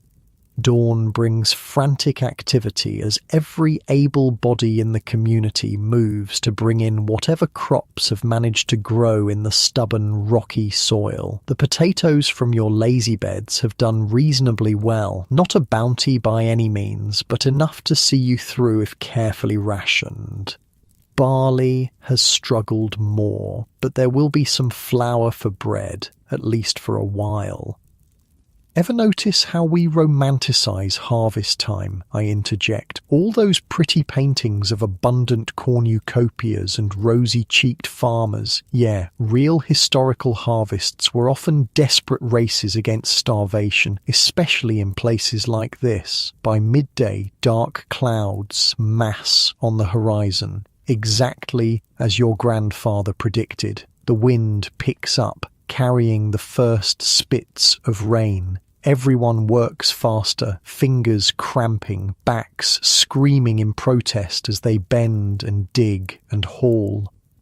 The first real squall hits just as the last of the potatoes is carried indoors. Within minutes, the world outside transforms into a horizontal blur of wind and water. You stand in the doorway of your black house, watching nature's fury with a mixture of fear and relief. Fear of the long winter beginning, relief that you're not caught out in it. "Made it by a whisker," your father says, clapping your grandfather on the shoulder. The older man just nods, his weather prediction vindicated, but bringing him no particular joy. Being right about storms isn't cause for celebration when your life depends on it. It's just necessary. Inside, your mother and sisters are already processing the harvest, sorting potatoes by size and quality. The largest, healthiest ones go into a special basket. These are next year's seed potatoes, more precious than gold. The damaged ones will be eaten first before they can rot. The rest will be carefully stored in straw in the coolest part of the black house. Nothing wasted, your mother reminds everyone, though the reminder is hardly necessary. Not a scrap. So here's the thing about winter food storage before refrigeration, I say. It wasn't just about having enough calories, it was about managing decay, eating things in exactly the right order to minimize waste. As darkness falls early, your father and older brothers bring out tools that have been unused during the growing season. Knives for carving, awls for leatherwork, shuttles for the loom. Winter in the black house is not a time of rest, but of different work. Indoor work, craft work, the tasks that transform raw materials gathered during summer into finished goods needed for survival. "Hand me that piece," your father instructs, pointing to a particularly promising bit of driftwood collected months ago and carefully dried beside the fire. In his capable hands, it will become a new handle for a worn tool, or perhaps part of a loom, or a component of the many simple machines that make labour possible. Winter evenings in the Black House have their own distinct character. The central hearth burns longer as family members work by its light. The smoke, which during summer might feel stifling, is now a comforting presence, its familiar acrid scent mingling with the earthy smell of the animals in the byre, the lanolin from wool being processed, and the sweat of bodies working in close proximity. Let me just paint you a picture of what this actually looks like, I say. Imagine the orange glow of peat embers as the only light source, shadows dancing on stone walls, the soft sounds of animals breathing at one end of the house, the click of needles as women knit, the scrape of knives on wood as men carve, children practicing simple tasks or playing quiet games with pebbles or bits of bone fashioned into toys, all within a space roughly the size of a modern living room. Tonight, as the storm rages outside, testing the strength of your thatch and the weight of your roof stones, the Black House does what it was designed to do. It protects. The wind may scream and claw at the walls, but inside, your family continues the work of survival, barely acknowledging the tempest, except when a particularly strong gust causes everyone to pause momentarily, gauging whether this storm falls within normal parameters or presents a genuine threat. As the evening deepens, neighbours begin to arrive, not fleeing the storm as they might during summer, but deliberately choosing to venture through it. Winter nights in the Highlands are long, dark, and isolating. The antidote, developed over centuries, is the ceilidh, not the formal dance event of modern times, but its ancestor. A simple gathering of community for storytelling, music, and the sharing of work. You have to understand what darkness really meant back then, I explain. Not the mild inconvenience we experience during a power outage, but a profound, enveloping absence of light that stretched from mid-afternoon until late morning during deep winter. Gathering together wasn't just social, it was psychologically essential. The neighbours arrive in twos and threes, stamping feet and shaking off rain at the door. Each brings something, a bit of work to do, an instrument, perhaps a small offering of food if they can spare it. No one arrives empty-handed, that's not the way here. As more bodies fill the Black House, the temperature noticeably rises. What modern visitors might find uncomfortably close quarters is, in winter, a vital heat conservation strategy. Body warmth becomes a communal resource, shared as readily as stories or songs. Angus! Tell us about the Selkie bride, a child calls out to an elderly man settling himself near the fire. The old man makes a show of reluctance, but the gleam in his eye tells you he's already preparing the tale in his mind. Well now, he begins, voice dropping to just above a whisper so everyone must lean in slightly to hear. There was a fisherman on the outer islands, a lonely man with nothing but his boat and his songs. The tale unfolds with practiced rhythm, the old man's voice rising and falling like the sea itself. It's a story you've heard before, many times, but that doesn't matter. In a world without books or recordings, repetition is how knowledge survives. Besides, each telling brings subtle variations, the story breathing and evolving like a living thing passed from generation to generation. You notice something as you look around the crowded Black House, the unique way firelight plays on the faces of your community, highlighting the deep lines carved by weather and work, the eyes that have seen hardship but still hold warmth, the hands that are never truly at rest even in moments of recreation. These are people shaped by this harsh landscape as surely as the stones of the Black House were shaped by need and function. Storytelling wasn't just entertainment, I point out. It was the Wikipedia, the university, the news service, and the psychological counselling of their time, all rolled into one. Stories contained practical knowledge, moral guidance, warnings about natural dangers, and models for handling grief and hardship. The evening progresses with more stories, then songs, work songs with rhythms that match the tasks they traditionally accompany, love songs that speak of separation and longing, laments for lost lands that bring tears to older eyes. The Highland clearances may have happened decades ago for some families, but the wound remains fresh, a cultural trauma passed down through lyrics and melodies. During a pause between songs, an argument breaks out, good-natured but passionate, about the best technique for smoking fish. Two older men have dramatically different approaches, each convinced his method produces superior results. "My father did it this way. His father before him," one insists, demonstrating a particular hanging technique with broad gestures. "Aye, and that explains the perpetual hunger in your family," the other retorts, generating appreciative laughter from the crowd. What might seem like a trivial disagreement is actually the continuation of an essential knowledge transmission system. These debates over fishing techniques, weather predictions, animal husbandry, construction methods are how best practices are established and refined. It's peer review without academic journals, quality control without industrial standards. In communities where writing is uncommon and books rare, this is how you preserve critical information, I explain. You argue about it, you tell stories about it, you encode it in songs, you make sure multiple people know each technique, so if one dies, the knowledge doesn't die with them. As midnight approaches, the gathering begins to disperse, people returning to their own black houses through the storm. The weather has actually become a benefit now. The shared adversity of facing the wind and rain creates natural walking groups, ensuring no one faces the darkness alone.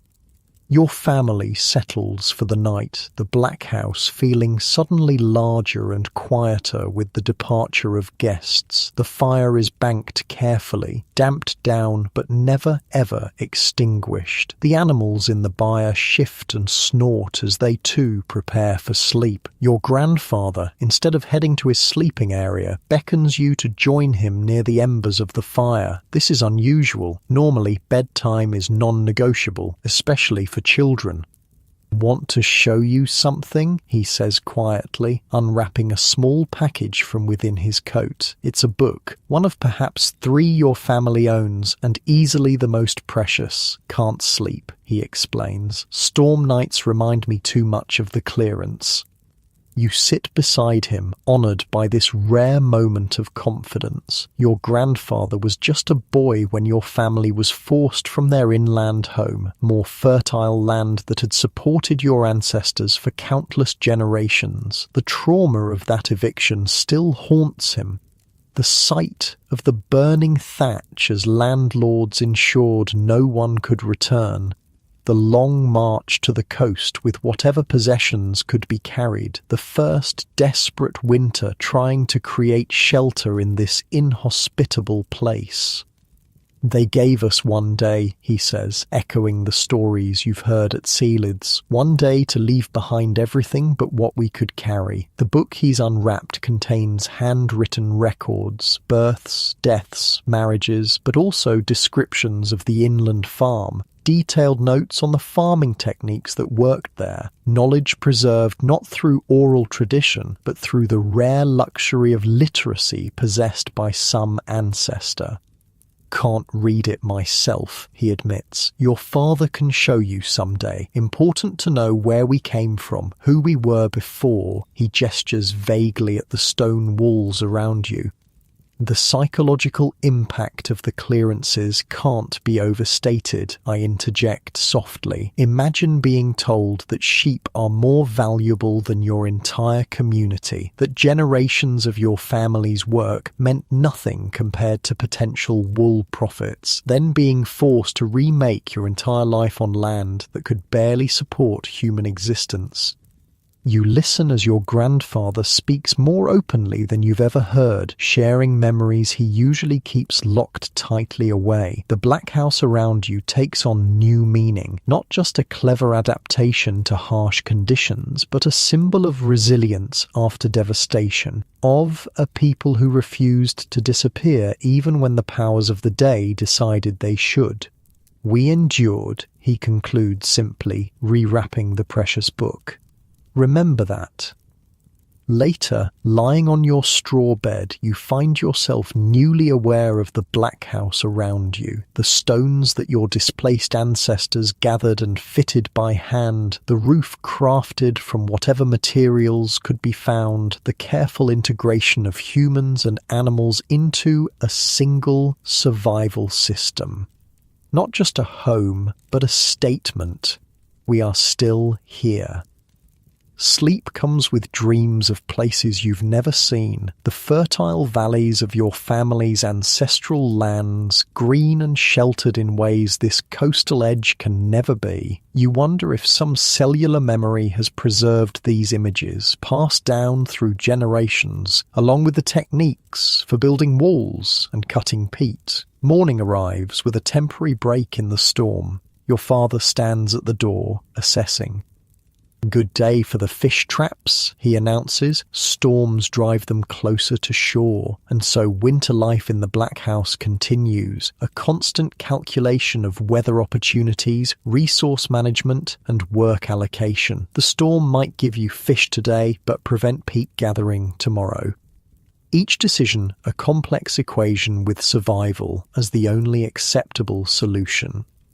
Your mother sorts through stores of dried herbs hanging from the rafters, selecting those needed for a poultice for your sister's persistent cough. Medical knowledge here isn't separate from everyday life. It's integrated into the rhythm of household management, another set of skills passed from mother to daughter through demonstration and practice.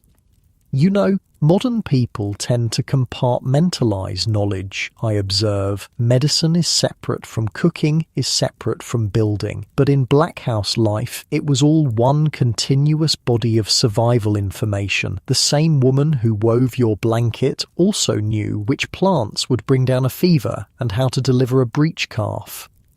Midday brings an unexpected visitor, the factor, representative of the landlord who owns all this land despite never setting foot on it. His arrival causes an immediate tension in the black house. Your father's face hardens. Your mother busies herself making the factor a reluctant cup of tea. "Rent day next week," the factor announces without preamble. Laird expects prompt payment. "Weather's been poor for kelping," your father responds carefully. "Fish have been scarce." The factor shrugs, unmoved. Not the laird's concern, payment in cash or goods or work at the big house. His eyes scan the black house interior, noting the meagre winter stores. Your choice, of course. The threat is implicit but clear. Failure to pay rent could mean eviction even in winter. Even after decades of working this marginal land, making it productive against all odds, your family has no security of tenure, no legal right to remain. After the factor leaves, a heavy silence fills the black house. This is the shadow that hangs over all your careful preparations, your ingenious adaptations, your community solidarity, the ever-present knowledge that none of it belongs to you, not the land, not even the stones of the house your own hands built. The relationship between Highland crofters and landlords was fundamentally feudal well into the 19th century, I explain. Imagine pouring your life into making barely arable land productive, only to live with constant anxiety that it could be taken away on a landlord's whim. Your father paces the small interior, calculating resources, considering options. Will it be kelp gathering despite dangerous winter seas, extra fishing regardless of conditions, sending your older brother to work at the landlord's house, losing his labour here but gaining credit toward the rent? "We'll manage," he finally says, a phrase you've heard countless times before. Not optimism, not denial, but simple determination. We'll manage, because the alternative is unthinkable. That evening, as another storm builds outside, your father takes down the family's most treasured possession, a fiddle carefully wrapped in oiled cloth to protect it from the damp and smoke. Music in the Black House isn't a luxury, but a necessity, a way to express emotions too complex for words, to strengthen bonds strained by constant proximity and shared hardship. The first notes rise toward the smoke-blackened rafters, a slow air that speaks of loss and longing, but also stubborn hope. Your mother begins to hum along, then your grandmother adds her wavering soprano. Soon everyone is contributing, tapping rhythm on knees, adding harmonies, transforming individual anxiety into collective expression. This is how you survive winter in a black house on the edge of Scotland, not just through walls and thatch, peat and potatoes, but through the invisible architecture of community, the shared weight of memory, the human capacity to create meaning and beauty even in the harshest circumstances. Outside, the winter storm renews its assault on your stone walls. Inside, the music rises in defiance. Both will continue until spring brings its own challenges and opportunities. For now, the Black House holds not just the physical structure, but the complex cultural ecosystem it contains. And at the heart of it all, the peat fire burns steadily, as it has for generations, as your grandfather insists it must always do, a small, constant flame against the vast darkness of a Highland winter. But what about the inner warmth, the sense of identity that helped these people endure not just physical challenges, but cultural destruction? How did Black House dwellers maintain their spiritual and emotional lives in the face of forces determined to erase their way of being? That's where our story continues. Deepest winter settles over the coast like a heavy blanket, muffling the world outside your Black House. Days shrink to brief glimpses of grey light between long stretches of darkness. For weeks now, the community has existed in a holding pattern, venturing out only when absolutely necessary, conserving resources, turning inward. Tonight is special, though. It's the winter solstice, the longest night of the year. In the Black House, this isn't just an astronomical curiosity, but a significant moment in the cycle of survival. After tonight, incrementally, the light begins its slow return. Your grandfather sits by the central hearth, more talkative than usual. The solstice seems to have loosened something in him, allowing memories and knowledge to flow that are usually kept carefully contained. "When I was a boy," he begins, voice low so only you can hear. "Before the minister came, we'd celebrate this night properly." You lean in, curious. The local minister, a stern Presbyterian who views most traditional practices as dangerously close to paganism, has been a force in the community for 15 years now. Many old customs have gone underground in that time, practiced in whispers or abandoned entirely. "How did you celebrate?" you ask. He smiles, the firelight deepening the lines on his face. "We'd keep the fire burning extra bright all night, leave offerings, just a bit of bread, a splash of precious milk, for the spirits of those who came before, ask their protection through the dark months." The minister says, "That's superstition," you whisper back, repeating what you've heard in Sunday sermons. Your grandfather's smile turns wry. Aye, he would, but tell me this, is it superstition to remember where you came from, to honour those whose knowledge keeps you alive?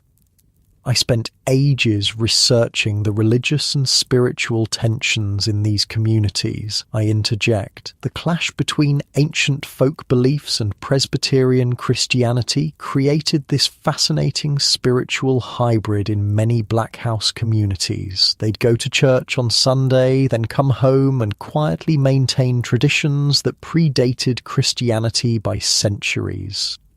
The central fire pops and crackles, sending a shower of sparks upward. Your grandfather nods toward it significantly. Fire's been sacred since before churches existed. People have gathered around flames like this for thousands of years, finding meaning in its light. This kind of talk makes you both nervous and intrigued. The minister would certainly disapprove, yet there's something compelling about these older traditions, these connections to a past that stretches back before written records. The cultural erasure that accompanied the Highland clearances wasn't just about land, I explain. It was also about identity, language, customs, spiritual practices. All were systematically suppressed as backward or pagan. Speaking Gaelic was punished in schools. Traditional music was discouraged. Even the Black House itself was eventually condemned as primitive and unhygienic. Your father joins you by the fire. Having overheard parts of the conversation, he seems uncomfortable but doesn't shut it down entirely. Different times now, he says simply. We adapt, but we don't forget, your grandfather adds firmly. There's tension between them. Not anger, but a fundamental difference in approach to survival. Your father focuses on pragmatic adaptation to changing demands. Your grandfather insists on maintaining connections to what came before. Both strategies have merit. Neither is sufficient alone. This generational tension was super common, I note. The older folks who remembered life before displacement often clung to traditions, while their children might be more willing to adopt new ways if it meant avoiding further persecution. It created this painful dynamic where adapting to survive sometimes meant letting go of pieces of identity. The solstice night deepens. Your mother and sisters have gone to bed, but many in the household remain awake, keeping the traditional vigil without explicitly naming it as such. The fire is built up higher than usual. Stories flow more freely. Even your father, despite his caution, eventually begins recounting tales heard from his own grandfather. He swore he once saw the blue men in the Minch, he tells you, referring to the mythical sea spirits said to challenge sailors to poetry contests. Said they capsized boats that couldn't match their verses. That so? Your grandfather asks, a glint in his eye. And did he happen to mention what rhymes might save a poor sailor? Your father actually laughs, a rare sound in these difficult months, and launches into a complex Gaelic verse. The words are mostly unfamiliar to you. English has been increasingly enforced in school, but the rhythm feels somehow known, as if your body remembers what your mind has not been permitted to retain. The language loss was catastrophic, I say quietly. Imagine having the words for specific states of sea and sky, particular techniques for building or farming, complex emotional concepts, and then being forced to use a different language that lacks those precise terms. So much knowledge was embedded in Gaelic that simply couldn't be perfectly translated. As the night progresses, more neighbours arrive, not for a formal sailie, but for the comfort of company on this longest night. No one explicitly mentions the old traditions, but you notice small gestures, an extra piece of peat added to the fire with particular care, a murmured phrase that might be prayer or might be something older, meaningful glances exchanged when the minister's name arises in conversation. This is how cultural resistance works, not through grand gestures or declarations, but through these tiny continuities, these stubborn refusals to completely abandon what came before. The Black House itself, with its ancient design principles barely changed over centuries, stands as a physical embodiment of this resistance. People often think of resistance as dramatic acts of rebellion, I observe, but sometimes the most powerful resistance is simply continuing to exist in a way that power structures have tried to erase. Building black houses the way ancestors did, telling stories that preserve forgotten knowledge, using phrases from a discouraged language. These weren't just nostalgic acts, they were political ones. The conversation turns, as it often does during winter nights, to the practical challenges of survival. This winter has been particularly harsh. Food stores are dwindling faster than ideal. The peat stack has diminished alarmingly. We'll need to be stricter with the rationing. Your father announces, no judgment in his voice, just the cool assessment of necessity. No one argues. Everyone understands the mathematics of survival. Make the supplies last until new resources become available or face the consequences. Hold up, I say. Let me paint this picture properly. Food rationing in a Black House winter wasn't like modern dieting or cutting back. It was a deadly serious calculation, exactly how few calories each person could consume and still perform essential tasks, multiplied by exactly how many days until new food sources might become available. Miscalculate and people died. Simple as that. A neighbour brings up a community concern. The McLean family, whose father broke his leg in a fishing accident last month. Their situation is becoming desperate without his labour. Without discussion, several people immediately offer small contributions from their own meagre stores. A few potatoes here, a bit of dried fish there. Not enough to solve the problem entirely, but enough to extend the timeline for a solution. This, too, is part of Black House culture, the recognition that individual survival is impossible. Only community ensures continuation. The most successful survival strategy wasn't individual strength or even family resilience, I point out. It was community cohesion. One family alone in a Black House, no matter how skilled, was vulnerable. 10 families supporting each other could absorb setbacks that would destroy a solitary household.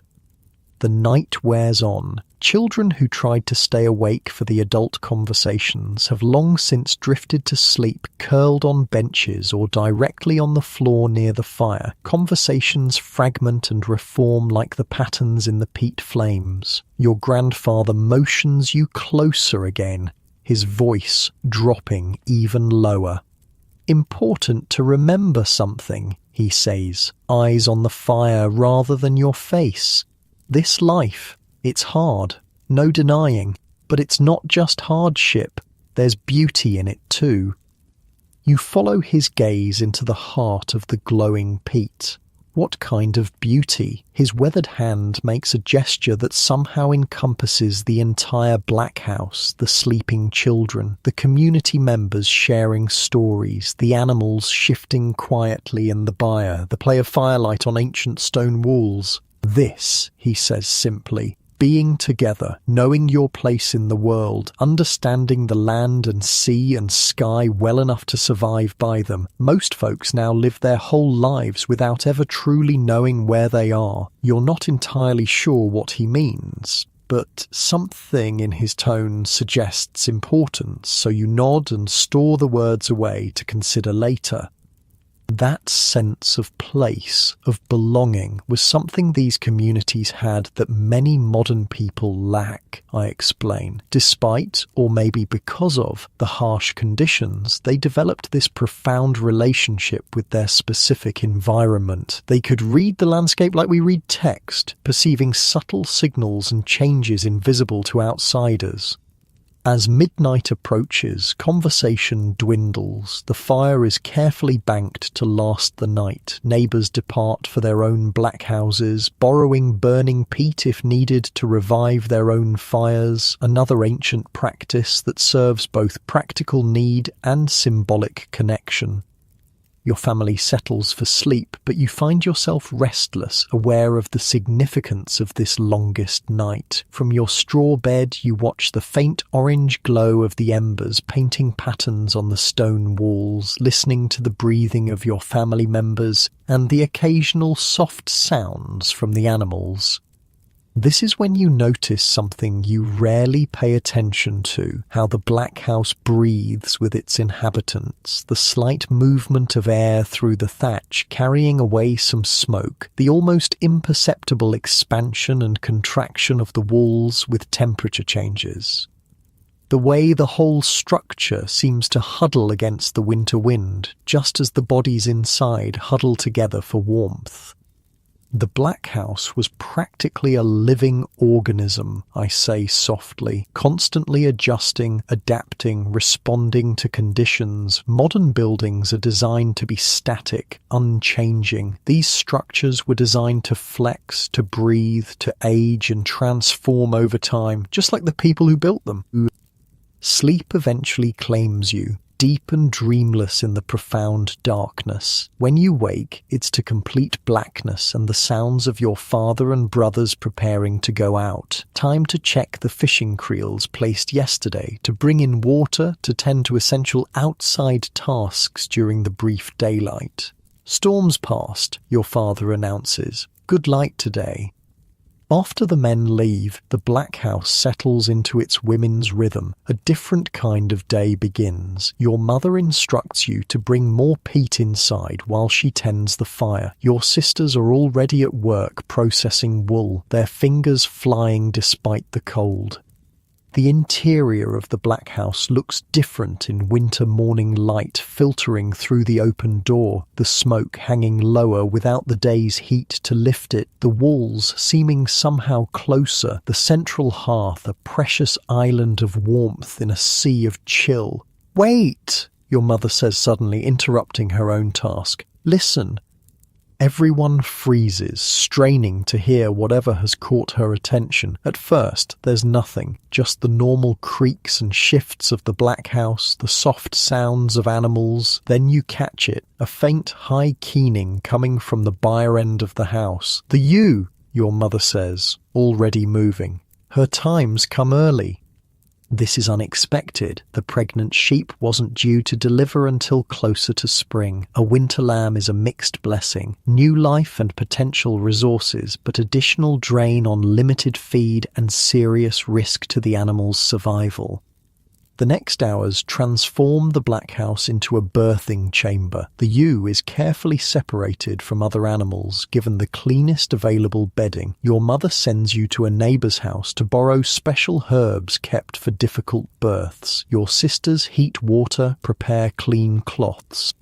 Birth was a community event, I explain. Not just human births, but animal ones too. Everyone had a role to play, knowledge to contribute. Children learned by watching and assisting from the youngest ages. Nothing was hidden away or compartmentalized. Life and death were visible integrated parts of Black House existence. The labor is difficult. The ewe struggles, clearly exhausted. Your mother works with quiet efficiency, her hands gentle but firm as she helps position the lamb. There are no veterinarians here, no modern medicines, just generations of hard-won knowledge passed from mother to daughter, neighbor to neighbor. "One more push," your mother murmurs to the animal, as if it could understand her words. Maybe it's the tone that matters, the human-animal connection that transcends language. Finally, with a rush of fluid and a collective exhale from all the humans present, the lamb arrives, tiny, wet, seemingly lifeless. Your mother immediately clears its nostrils and mouth, rubs its chest vigorously. For a terrifying moment, nothing happens. Then the lamb gives a small shudder and gasps its first breath. "There we are," your mother says softly, satisfaction warming her voice.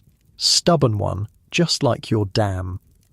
The Black House fills with a palpable sense of relief and quiet joy. New life in deepest winter is a potent symbol, a reminder that renewal comes even in the darkest times. The practical challenges remain, extra care needed, precious resources diverted, but for this moment, those concerns are secondary to the simple miracle of continuation. Life and death happened right there in the Black House, I note, not sanitized or separated like in modern experience. A lamb born on the earthen floor, an elderly relative drawing their last breath by the same hearth where babies were delivered, all part of the same continuous cycle, visible and integrated into daily existence. When your father and brothers return, successful from their fishing expedition, the Black House truly comes alive. Fresh fish will supplement the dwindling stores, a welcome addition to the winter diet. The news of the lamb's birth is greeted with raised eyebrows, concern about the timing mixed with appreciation for any increase to the flock. Your father examines the newborn carefully. Small, but seems strong enough. Good lineage. He nods at your mother's work approvingly. Well done. High praise by his taciturn standards. The day continues with processing the fish. Some will be eaten fresh tonight, a rare winter luxury. The rest will be preserved by salting or smoking, adding to the stores that must last until spring brings new opportunities. Nothing is wasted. Heads and bones will flavour broth. Entrails will be used as garden fertiliser when the ground thaws. By evening, the Black House has transformed again, from birthing chamber to processing station to communal dining room as neighbours arrive to share in the modest bounty of fresh fish. This is tradition too, the understanding that good fortune must be distributed, creating obligations that will be repaid when situations reverse. The fish wouldn't have lasted anyway without refrigeration, I explained, but even if it could have been preserved, the social obligation to share was more valuable long-term than hoarding resources. It created a web of mutual debt and gratitude that ensured no one was left completely vulnerable.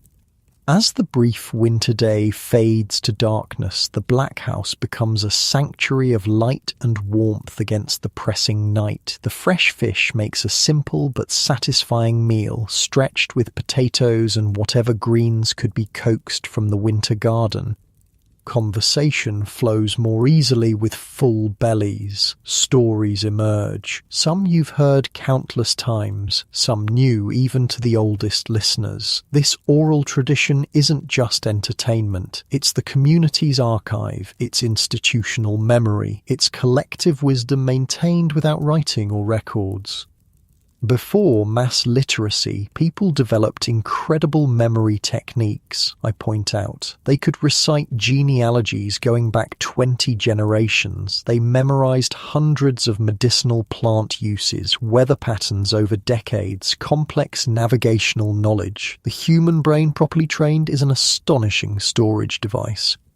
Tonight, someone recounts the story of the great storm of 40 years past, how 3 black houses were damaged beyond repair, how the community rallied to rebuild them before winter's grip tightened further, how techniques were improvised that have since become standard practice. This isn't just nostalgia, it's practical knowledge transfer wrapped in narrative, how to respond to disaster, how to mobilize community resources, how to innovate under pressure. The children listening aren't just being entertained, they're being prepared for challenges they may face in their own lives. As the night deepens and the solstice vigil comes to its natural conclusion, you find yourself watching the Black House with new eyes, seeing not just the physical structure, but the invisible bonds it contains and creates, the architecture of community and continuity that has allowed your people to survive displacement, harsh conditions, cultural suppression, and the constant threat of starvation. The Black House isn't just a shelter against weather, it's a fortress protecting something much more vulnerable and precious, a way of being in the world, a set of relationships between people, animals, and landscape that has been developed over countless generations of trial and error. So many survival strategies were embedded in the Black House design and in the culture it contained, I say quietly, and as these buildings eventually disappeared, replaced by more modern structures, something profound was lost, not just architectural knowledge, but an entire way of relating to the world and to each other. As sleep approaches on this longest night, the Black House holds you in its stone embrace, the centuries-old design doing what it has always done, creating a pocket of survivable conditions in an environment that would otherwise be lethal. The walls, the roof, the central hearth, the animals at the other end, all parts of an integrated system developed through generations of refinement. But even as you drift toward dreams, a question lingers from your grandfather's earlier comments. This life, with all its hardships and beauty, how much longer can it continue? What forces from the outside world might already be gathering that will transform this ancient way of being beyond recognition? And that's where our final chapter begins, with the legacy of the Black House and what happened when the modern world finally reached even these remote coastal communities. Spring arrives reluctantly to the Scottish coast, teasing with brief moments of warmth followed by sharp returns to winter's bite. But gradually, undeniably, the world begins to change. Days lengthen. The first tentative green appears on the hillsides. Birds return from southern migrations, their calls a welcome counterpoint to winter's silence. In the Black House, a different kind of awakening occurs. The heaviness of winter confinement lifts. Windows, simple openings in the thick walls, covered with oiled cloth instead of glass, are uncovered to admit fresh air. The constant peat smoke thins as the fire can be allowed to die down during warmer days. This morning, your grandfather sits outside the Black House door, face turned toward the strengthening sun like a plant seeking light after months in shadow. You join him, enjoying the simple pleasure of warmth on your skin. Feels like resurrection, he says quietly, eyes still closed against the brightness. You understand exactly what he means. After months of darkness and confinement, this emergence feels like coming back to life. The winter was particularly harsh this year. Resources stretched to breaking point. Several elderly community members didn't survive, including Margaret, whose weather predictions had guided community decisions for decades. Every spring was a victory, I tell you. Making it through a Highland winter wasn't guaranteed. Each person who survived had essentially won a brutal endurance contest against conditions specifically designed to kill them. Your grandfather opens his eyes, surveying the coastal landscape coming back to life. When I was a boy, he begins, falling into the familiar rhythm of story sharing. My own grandfather told me things were changing, said the old ways couldn't last forever. What did he mean, you ask? Meant this life? He gestures toward the Black House, the small plot of hard-won cultivation, the grazing lands beyond. Said the world was shrinking, that someday there'd be no place remote enough to live as we do. You try to imagine it, a world where the Black House way of life no longer exists. It seems impossible. What could possibly replace this ancient, tested system of survival? He wasn't wrong, I interject. The Black House era was already ending. Government regulations would soon require the separation of animals and humans. Economic pressures would make traditional crofting increasingly unviable. The final exodus was beginning, not forced by landlords this time, but by the inexorable pressure of modernization. The conversation is interrupted by your father calling from inside. The day's work cannot wait for philosophical discussions. Spring brings its own demanding rhythm of labor. Seeds must be planted, peat must be cut, animals must be tended. The Black House itself needs post-winter repairs. Patches to the thatch, reinforcement of walls weathered by months of storms. Go on, your grandfather says. I'll join you shortly.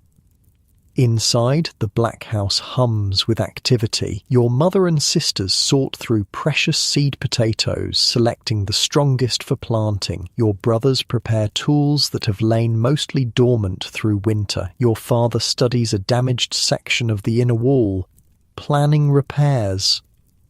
Need to replace that stone, he says when he notices you watching. Winter frost got into a crack, split it clean through. The Black House is not a static structure, but a constant work in progress, adapting, being repaired, evolving with the needs and resources of its inhabitants. This relationship between dwelling and dweller is fundamentally different from modern housing, more intimate, more responsive, more demanding of both parties. Modern buildings are designed to resist change, I explained. Black houses were designed to accommodate it. They weren't expected to remain unchanged for decades. They breathed, shifted, settled, and required ongoing dialogue with their inhabitants. Your father hands you a hammer-like tool. "Show me what you've learned about wall work," he says, stepping back to observe.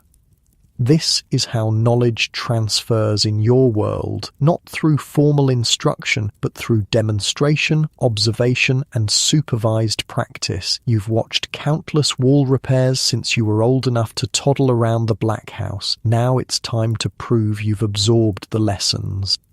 You select replacement stones carefully, testing how they fit together, seeking the natural points of contact where they'll lock most securely. The work is slow, deliberate, more like solving a puzzle than following a blueprint. Your father watches silently, offering neither criticism nor praise until you've finished. "It'll hold," he says finally, his highest compliment. I spent forever researching how these skills were taught, I admit. There were no manuals, no formal apprenticeships for most Black House skills. It was all transmitted through what anthropologists call legitimate peripheral participation, basically hanging around, watching, helping with simple tasks, and gradually taking on more complex ones as you proved capability. The day passes in a blur of spring preparations. By evening, exhaustion settles deep in your muscles, a different kind from winter's forced inactivity. This is the productive tiredness of necessary work, of forward motion, of investment in future survival. After dinner, still meagre as winter stores dwindle and spring has yet to provide abundance, conversation turns to community matters. A government inspector is rumoured to be coming soon, assessing housing conditions throughout the region. They say he's closing down black houses in the southern townships, your father reports, concern evident beneath his usual stoic expression, calling them unsanitary, forcing people to build new homes with separate buyers. What happens to folks who can't afford new buildings? Your mother asks the practical question on everyone's mind. Your father shrugs. Government doesn't seem concerned with that detail. This was the beginning of the end for traditional black houses, I explain. New health regulations in the late 19th and early 20th centuries required the separation of humans and animals under different roofs. This might seem reasonable from a modern perspective, but it fundamentally broke the integrated system that made black house living possible in such harsh conditions. That night, sleep comes fitfully despite your physical exhaustion. The conversation about change, about threats to your way of life, has stirred anxieties normally kept at bay by the immediate demands of survival. You find yourself studying the black house in the dim glow of banked embers, memorizing its contours, its smells, its sounds, as if somehow sensing its impermanence. Morning brings an unexpected visitor, the factor again, but this time accompanied by a stranger in city clothes carrying a notebook and what appears to be a camera, an extreme rarity in your remote community. "Government man," your father mutters as they approach. "Brace yourself." The inspector enters the black house with a handkerchief pressed to his nose, making no attempt to hide his distaste for the smoke, the earthen floor, the proximity of animals. He takes notes, photographs, measurements, all while asking clipped questions about family size, livestock numbers, illness frequency. Your father answers with minimal politeness, offering nothing beyond what's directly asked. Your mother remains silent, a calculated invisibility that generations of Highland women have perfected when dealing with authorities. "When was this structure built?" the inspector demands, poking at a wall with his walking stick as if expecting it to collapse. "My grandfather's time," your father answers vaguely. The inspector makes a note. Quite primitive. No proper chimney, no separation from animals, inadequate ventilation, exactly the conditions we're being instructed to eliminate. Your grandfather, who has remained in the background until now, steps forward. "This house has sheltered 6 generations of our family," he says, voice steady but with an undercurrent of steel. "We're still here. Perhaps that suggests it works better than you understand." The inspector barely glances at him. "Sentiment doesn't prevent disease, old man. Progress is coming, whether you welcome it or not." After they leave, a heavy silence fills the Black House. The inspection feels like violation, not just of your physical space, but of the entire way of life it represents. The clear contempt in the inspector's eyes, his dismissal of generations of survival knowledge as primitive ignorance, has left a wound deeper than any winter storm.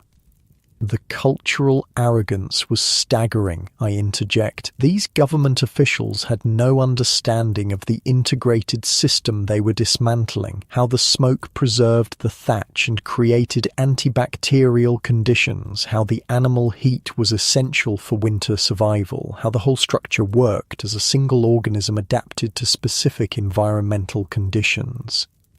Weeks pass. Spring establishes itself more confidently. The community falls back into familiar seasonal rhythms: planting, fishing, peat cutting, animal husbandry. But beneath these activities runs a current of unease, a sense that external forces are gathering that may prove more destructive than any natural challenge yet faced.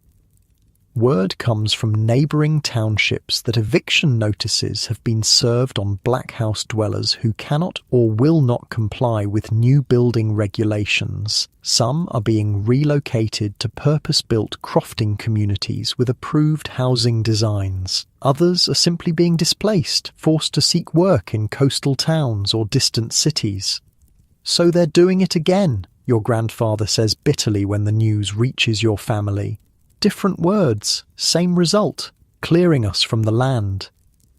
"It's not the same," your father argues, though without much conviction. "They're not taking the land, just changing the buildings. When you change how people can live on the land, you change who can live on it," your grandfather responds. Same result in the end.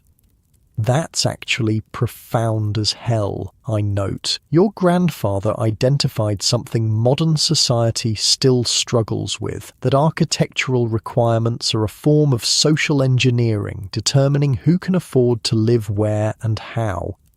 The debate continues within your family, mirrored throughout the community. Some argue for adaptation, build the new regulated houses, separate the animals, install proper chimneys. Others, like your grandfather, see these changes as the final assault on a way of life that has already weathered displacement, cultural suppression, and economic marginalization. The thing is, I explain, both sides had valid points. The Black House design did have health disadvantages by modern standards. The smoke caused respiratory issues, animal proximity created certain disease risks, but the alternatives being offered weren't necessarily better adapted to the specific challenges of Highland coastal living. Summer arrives with unusual warmth, transforming the landscape. The community's mood lifts with the improved weather and growing crops. The pressure of regulatory changes recedes temporarily. The inspector has moved on to other townships, and no immediate action has been required of your family. Your black house stands as it has for generations, still functioning exactly as designed, but now you look at it with different eyes, seeing not just its practical features, but its vulnerability to forces beyond weather and seasons. Its continued existence depends not just on the community's skill and determination, but on distant political decisions made by people who have never experienced the life it contains. One warm evening, as daylight lingers well into what would be night during winter, your grandfather takes you on a walk along the coast. He's been quieter lately, spending more time alone, as if preparing himself for something. "Want to show you something," he says, leading you to a ridge overlooking the township. From this vantage point, you can see all the black houses scattered across the landscape, their low profiles blending into the natural contours of the land. Thin threads of smoke rise from each one, connecting earth to sky. Animals graze nearby. Small plots of cultivation create a patchwork of green among the rocky terrain. "This," your grandfather says, gesturing at the view, "is what they can't understand. They see primitive buildings. I see a way of living with the land, not just on it." You study the scene, trying to see it through his eyes and through the inspector's simultaneously. The contrast is stark. Where one sees backwardness, the other sees wisdom. Where one sees problems to solve, the other sees solutions evolved over centuries. "Take that home," your grandfather says, pointing to your family's black house. "From here, can you even tell where the house ends and the land begins?" You realize he's right. The black house seems to emerge organically from the landscape, its materials, local stone, turf, thatch, creating a structure that belongs to its environment in a way modern buildings never could. That wasn't accident, your grandfather continues. Our ancestors understood something most folks have forgotten. We're not separate from the land. What we build, how we live, it needs to work with what's already here, not against it. This was the profound wisdom embedded in black house design, I explain. It wasn't about conquering nature or imposing human will on the environment. It was about finding the point of balance where human needs could be met while working within natural systems rather than against them. As you walk back toward home, your grandfather places a hand on your shoulder, an unusual gesture for a man typically sparing with physical affection. "Changes are coming," he says simply. "Some we can't fight. But remember what you saw today. There's wisdom in these old ways, even if the world's forgetting it." That night, lying in your familiar straw bed beneath wool blankets woven by your mother and grandmother, you find yourself cataloguing sensory details of black house life. The particular smell of peat smoke mixed with wool lanolin and animal musk, the sound of wind, finding small gaps in the thatch, the way firelight plays on stone walls, the comfort of human and animal breathing creating a gentle soundtrack to sleep. Whether these regulations force immediate change or not, you understand now that your grandfather is right. This way of life cannot continue indefinitely. The world is indeed shrinking. External forces are too powerful, too persistent. The Black House era is coming to its natural conclusion. Many black houses remained inhabited well into the 20th century, I tell you. The last families only moved out in the 1970s, but as a mainstream dwelling type, their time was ending. Government regulations, changing economic patterns, and shifting cultural expectations all contributed to their decline. Years later, as an adult, you might return to this coast and find a different landscape. Most black houses standing empty, their thatch replaced with corrugated metal if maintained at all, their buyers silent of animals, some collapsed back into the land from which they rose, their stones reclaimed for other purposes or simply weathered back into the earth. A few might be preserved as museums or tourist attractions, carefully maintained examples of a vanished way of life. Visitors from around the world would walk through spaces once filled with the mundane business of survival, trying to imagine what life was really like within these stone walls. They would take photographs, read informational plaques, perhaps even feel a sense of connection to the past. But few would truly grasp what the Black House represented, not just an architectural style, but an entire integrated system of human adaptation to one of Earth's most challenging environments.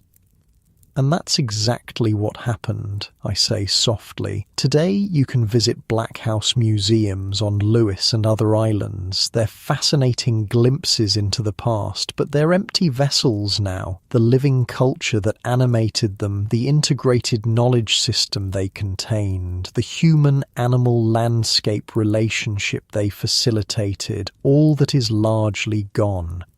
Yet something of the Black House wisdom survives, preserved in unexpected ways. Modern sustainable architecture rediscovers principles your ancestors took for granted, working with local materials, designing with climate in mind, creating structures that respond to their environment rather than imposing upon it. Green roofs on contemporary buildings echo the living thatch of black houses. Passive heating and cooling systems reflect the thermal mass principles of stone and earth walls. The growing interest in human-scale, community-oriented housing speaks to the social wisdom embedded in township layouts. The Black House may have vanished as a living tradition, but its core insights, hard-won through centuries of trial and error at the edge of survival, remain relevant in a world increasingly confronting environmental limits and climate uncertainty. The profound irony, I observe, is that just as the last black houses were being abandoned as primitive, modern society began facing challenges that these primitive structures had already solved: how to build sustainably, how to minimize resource use, how to create dwellings adapted to specific environmental conditions.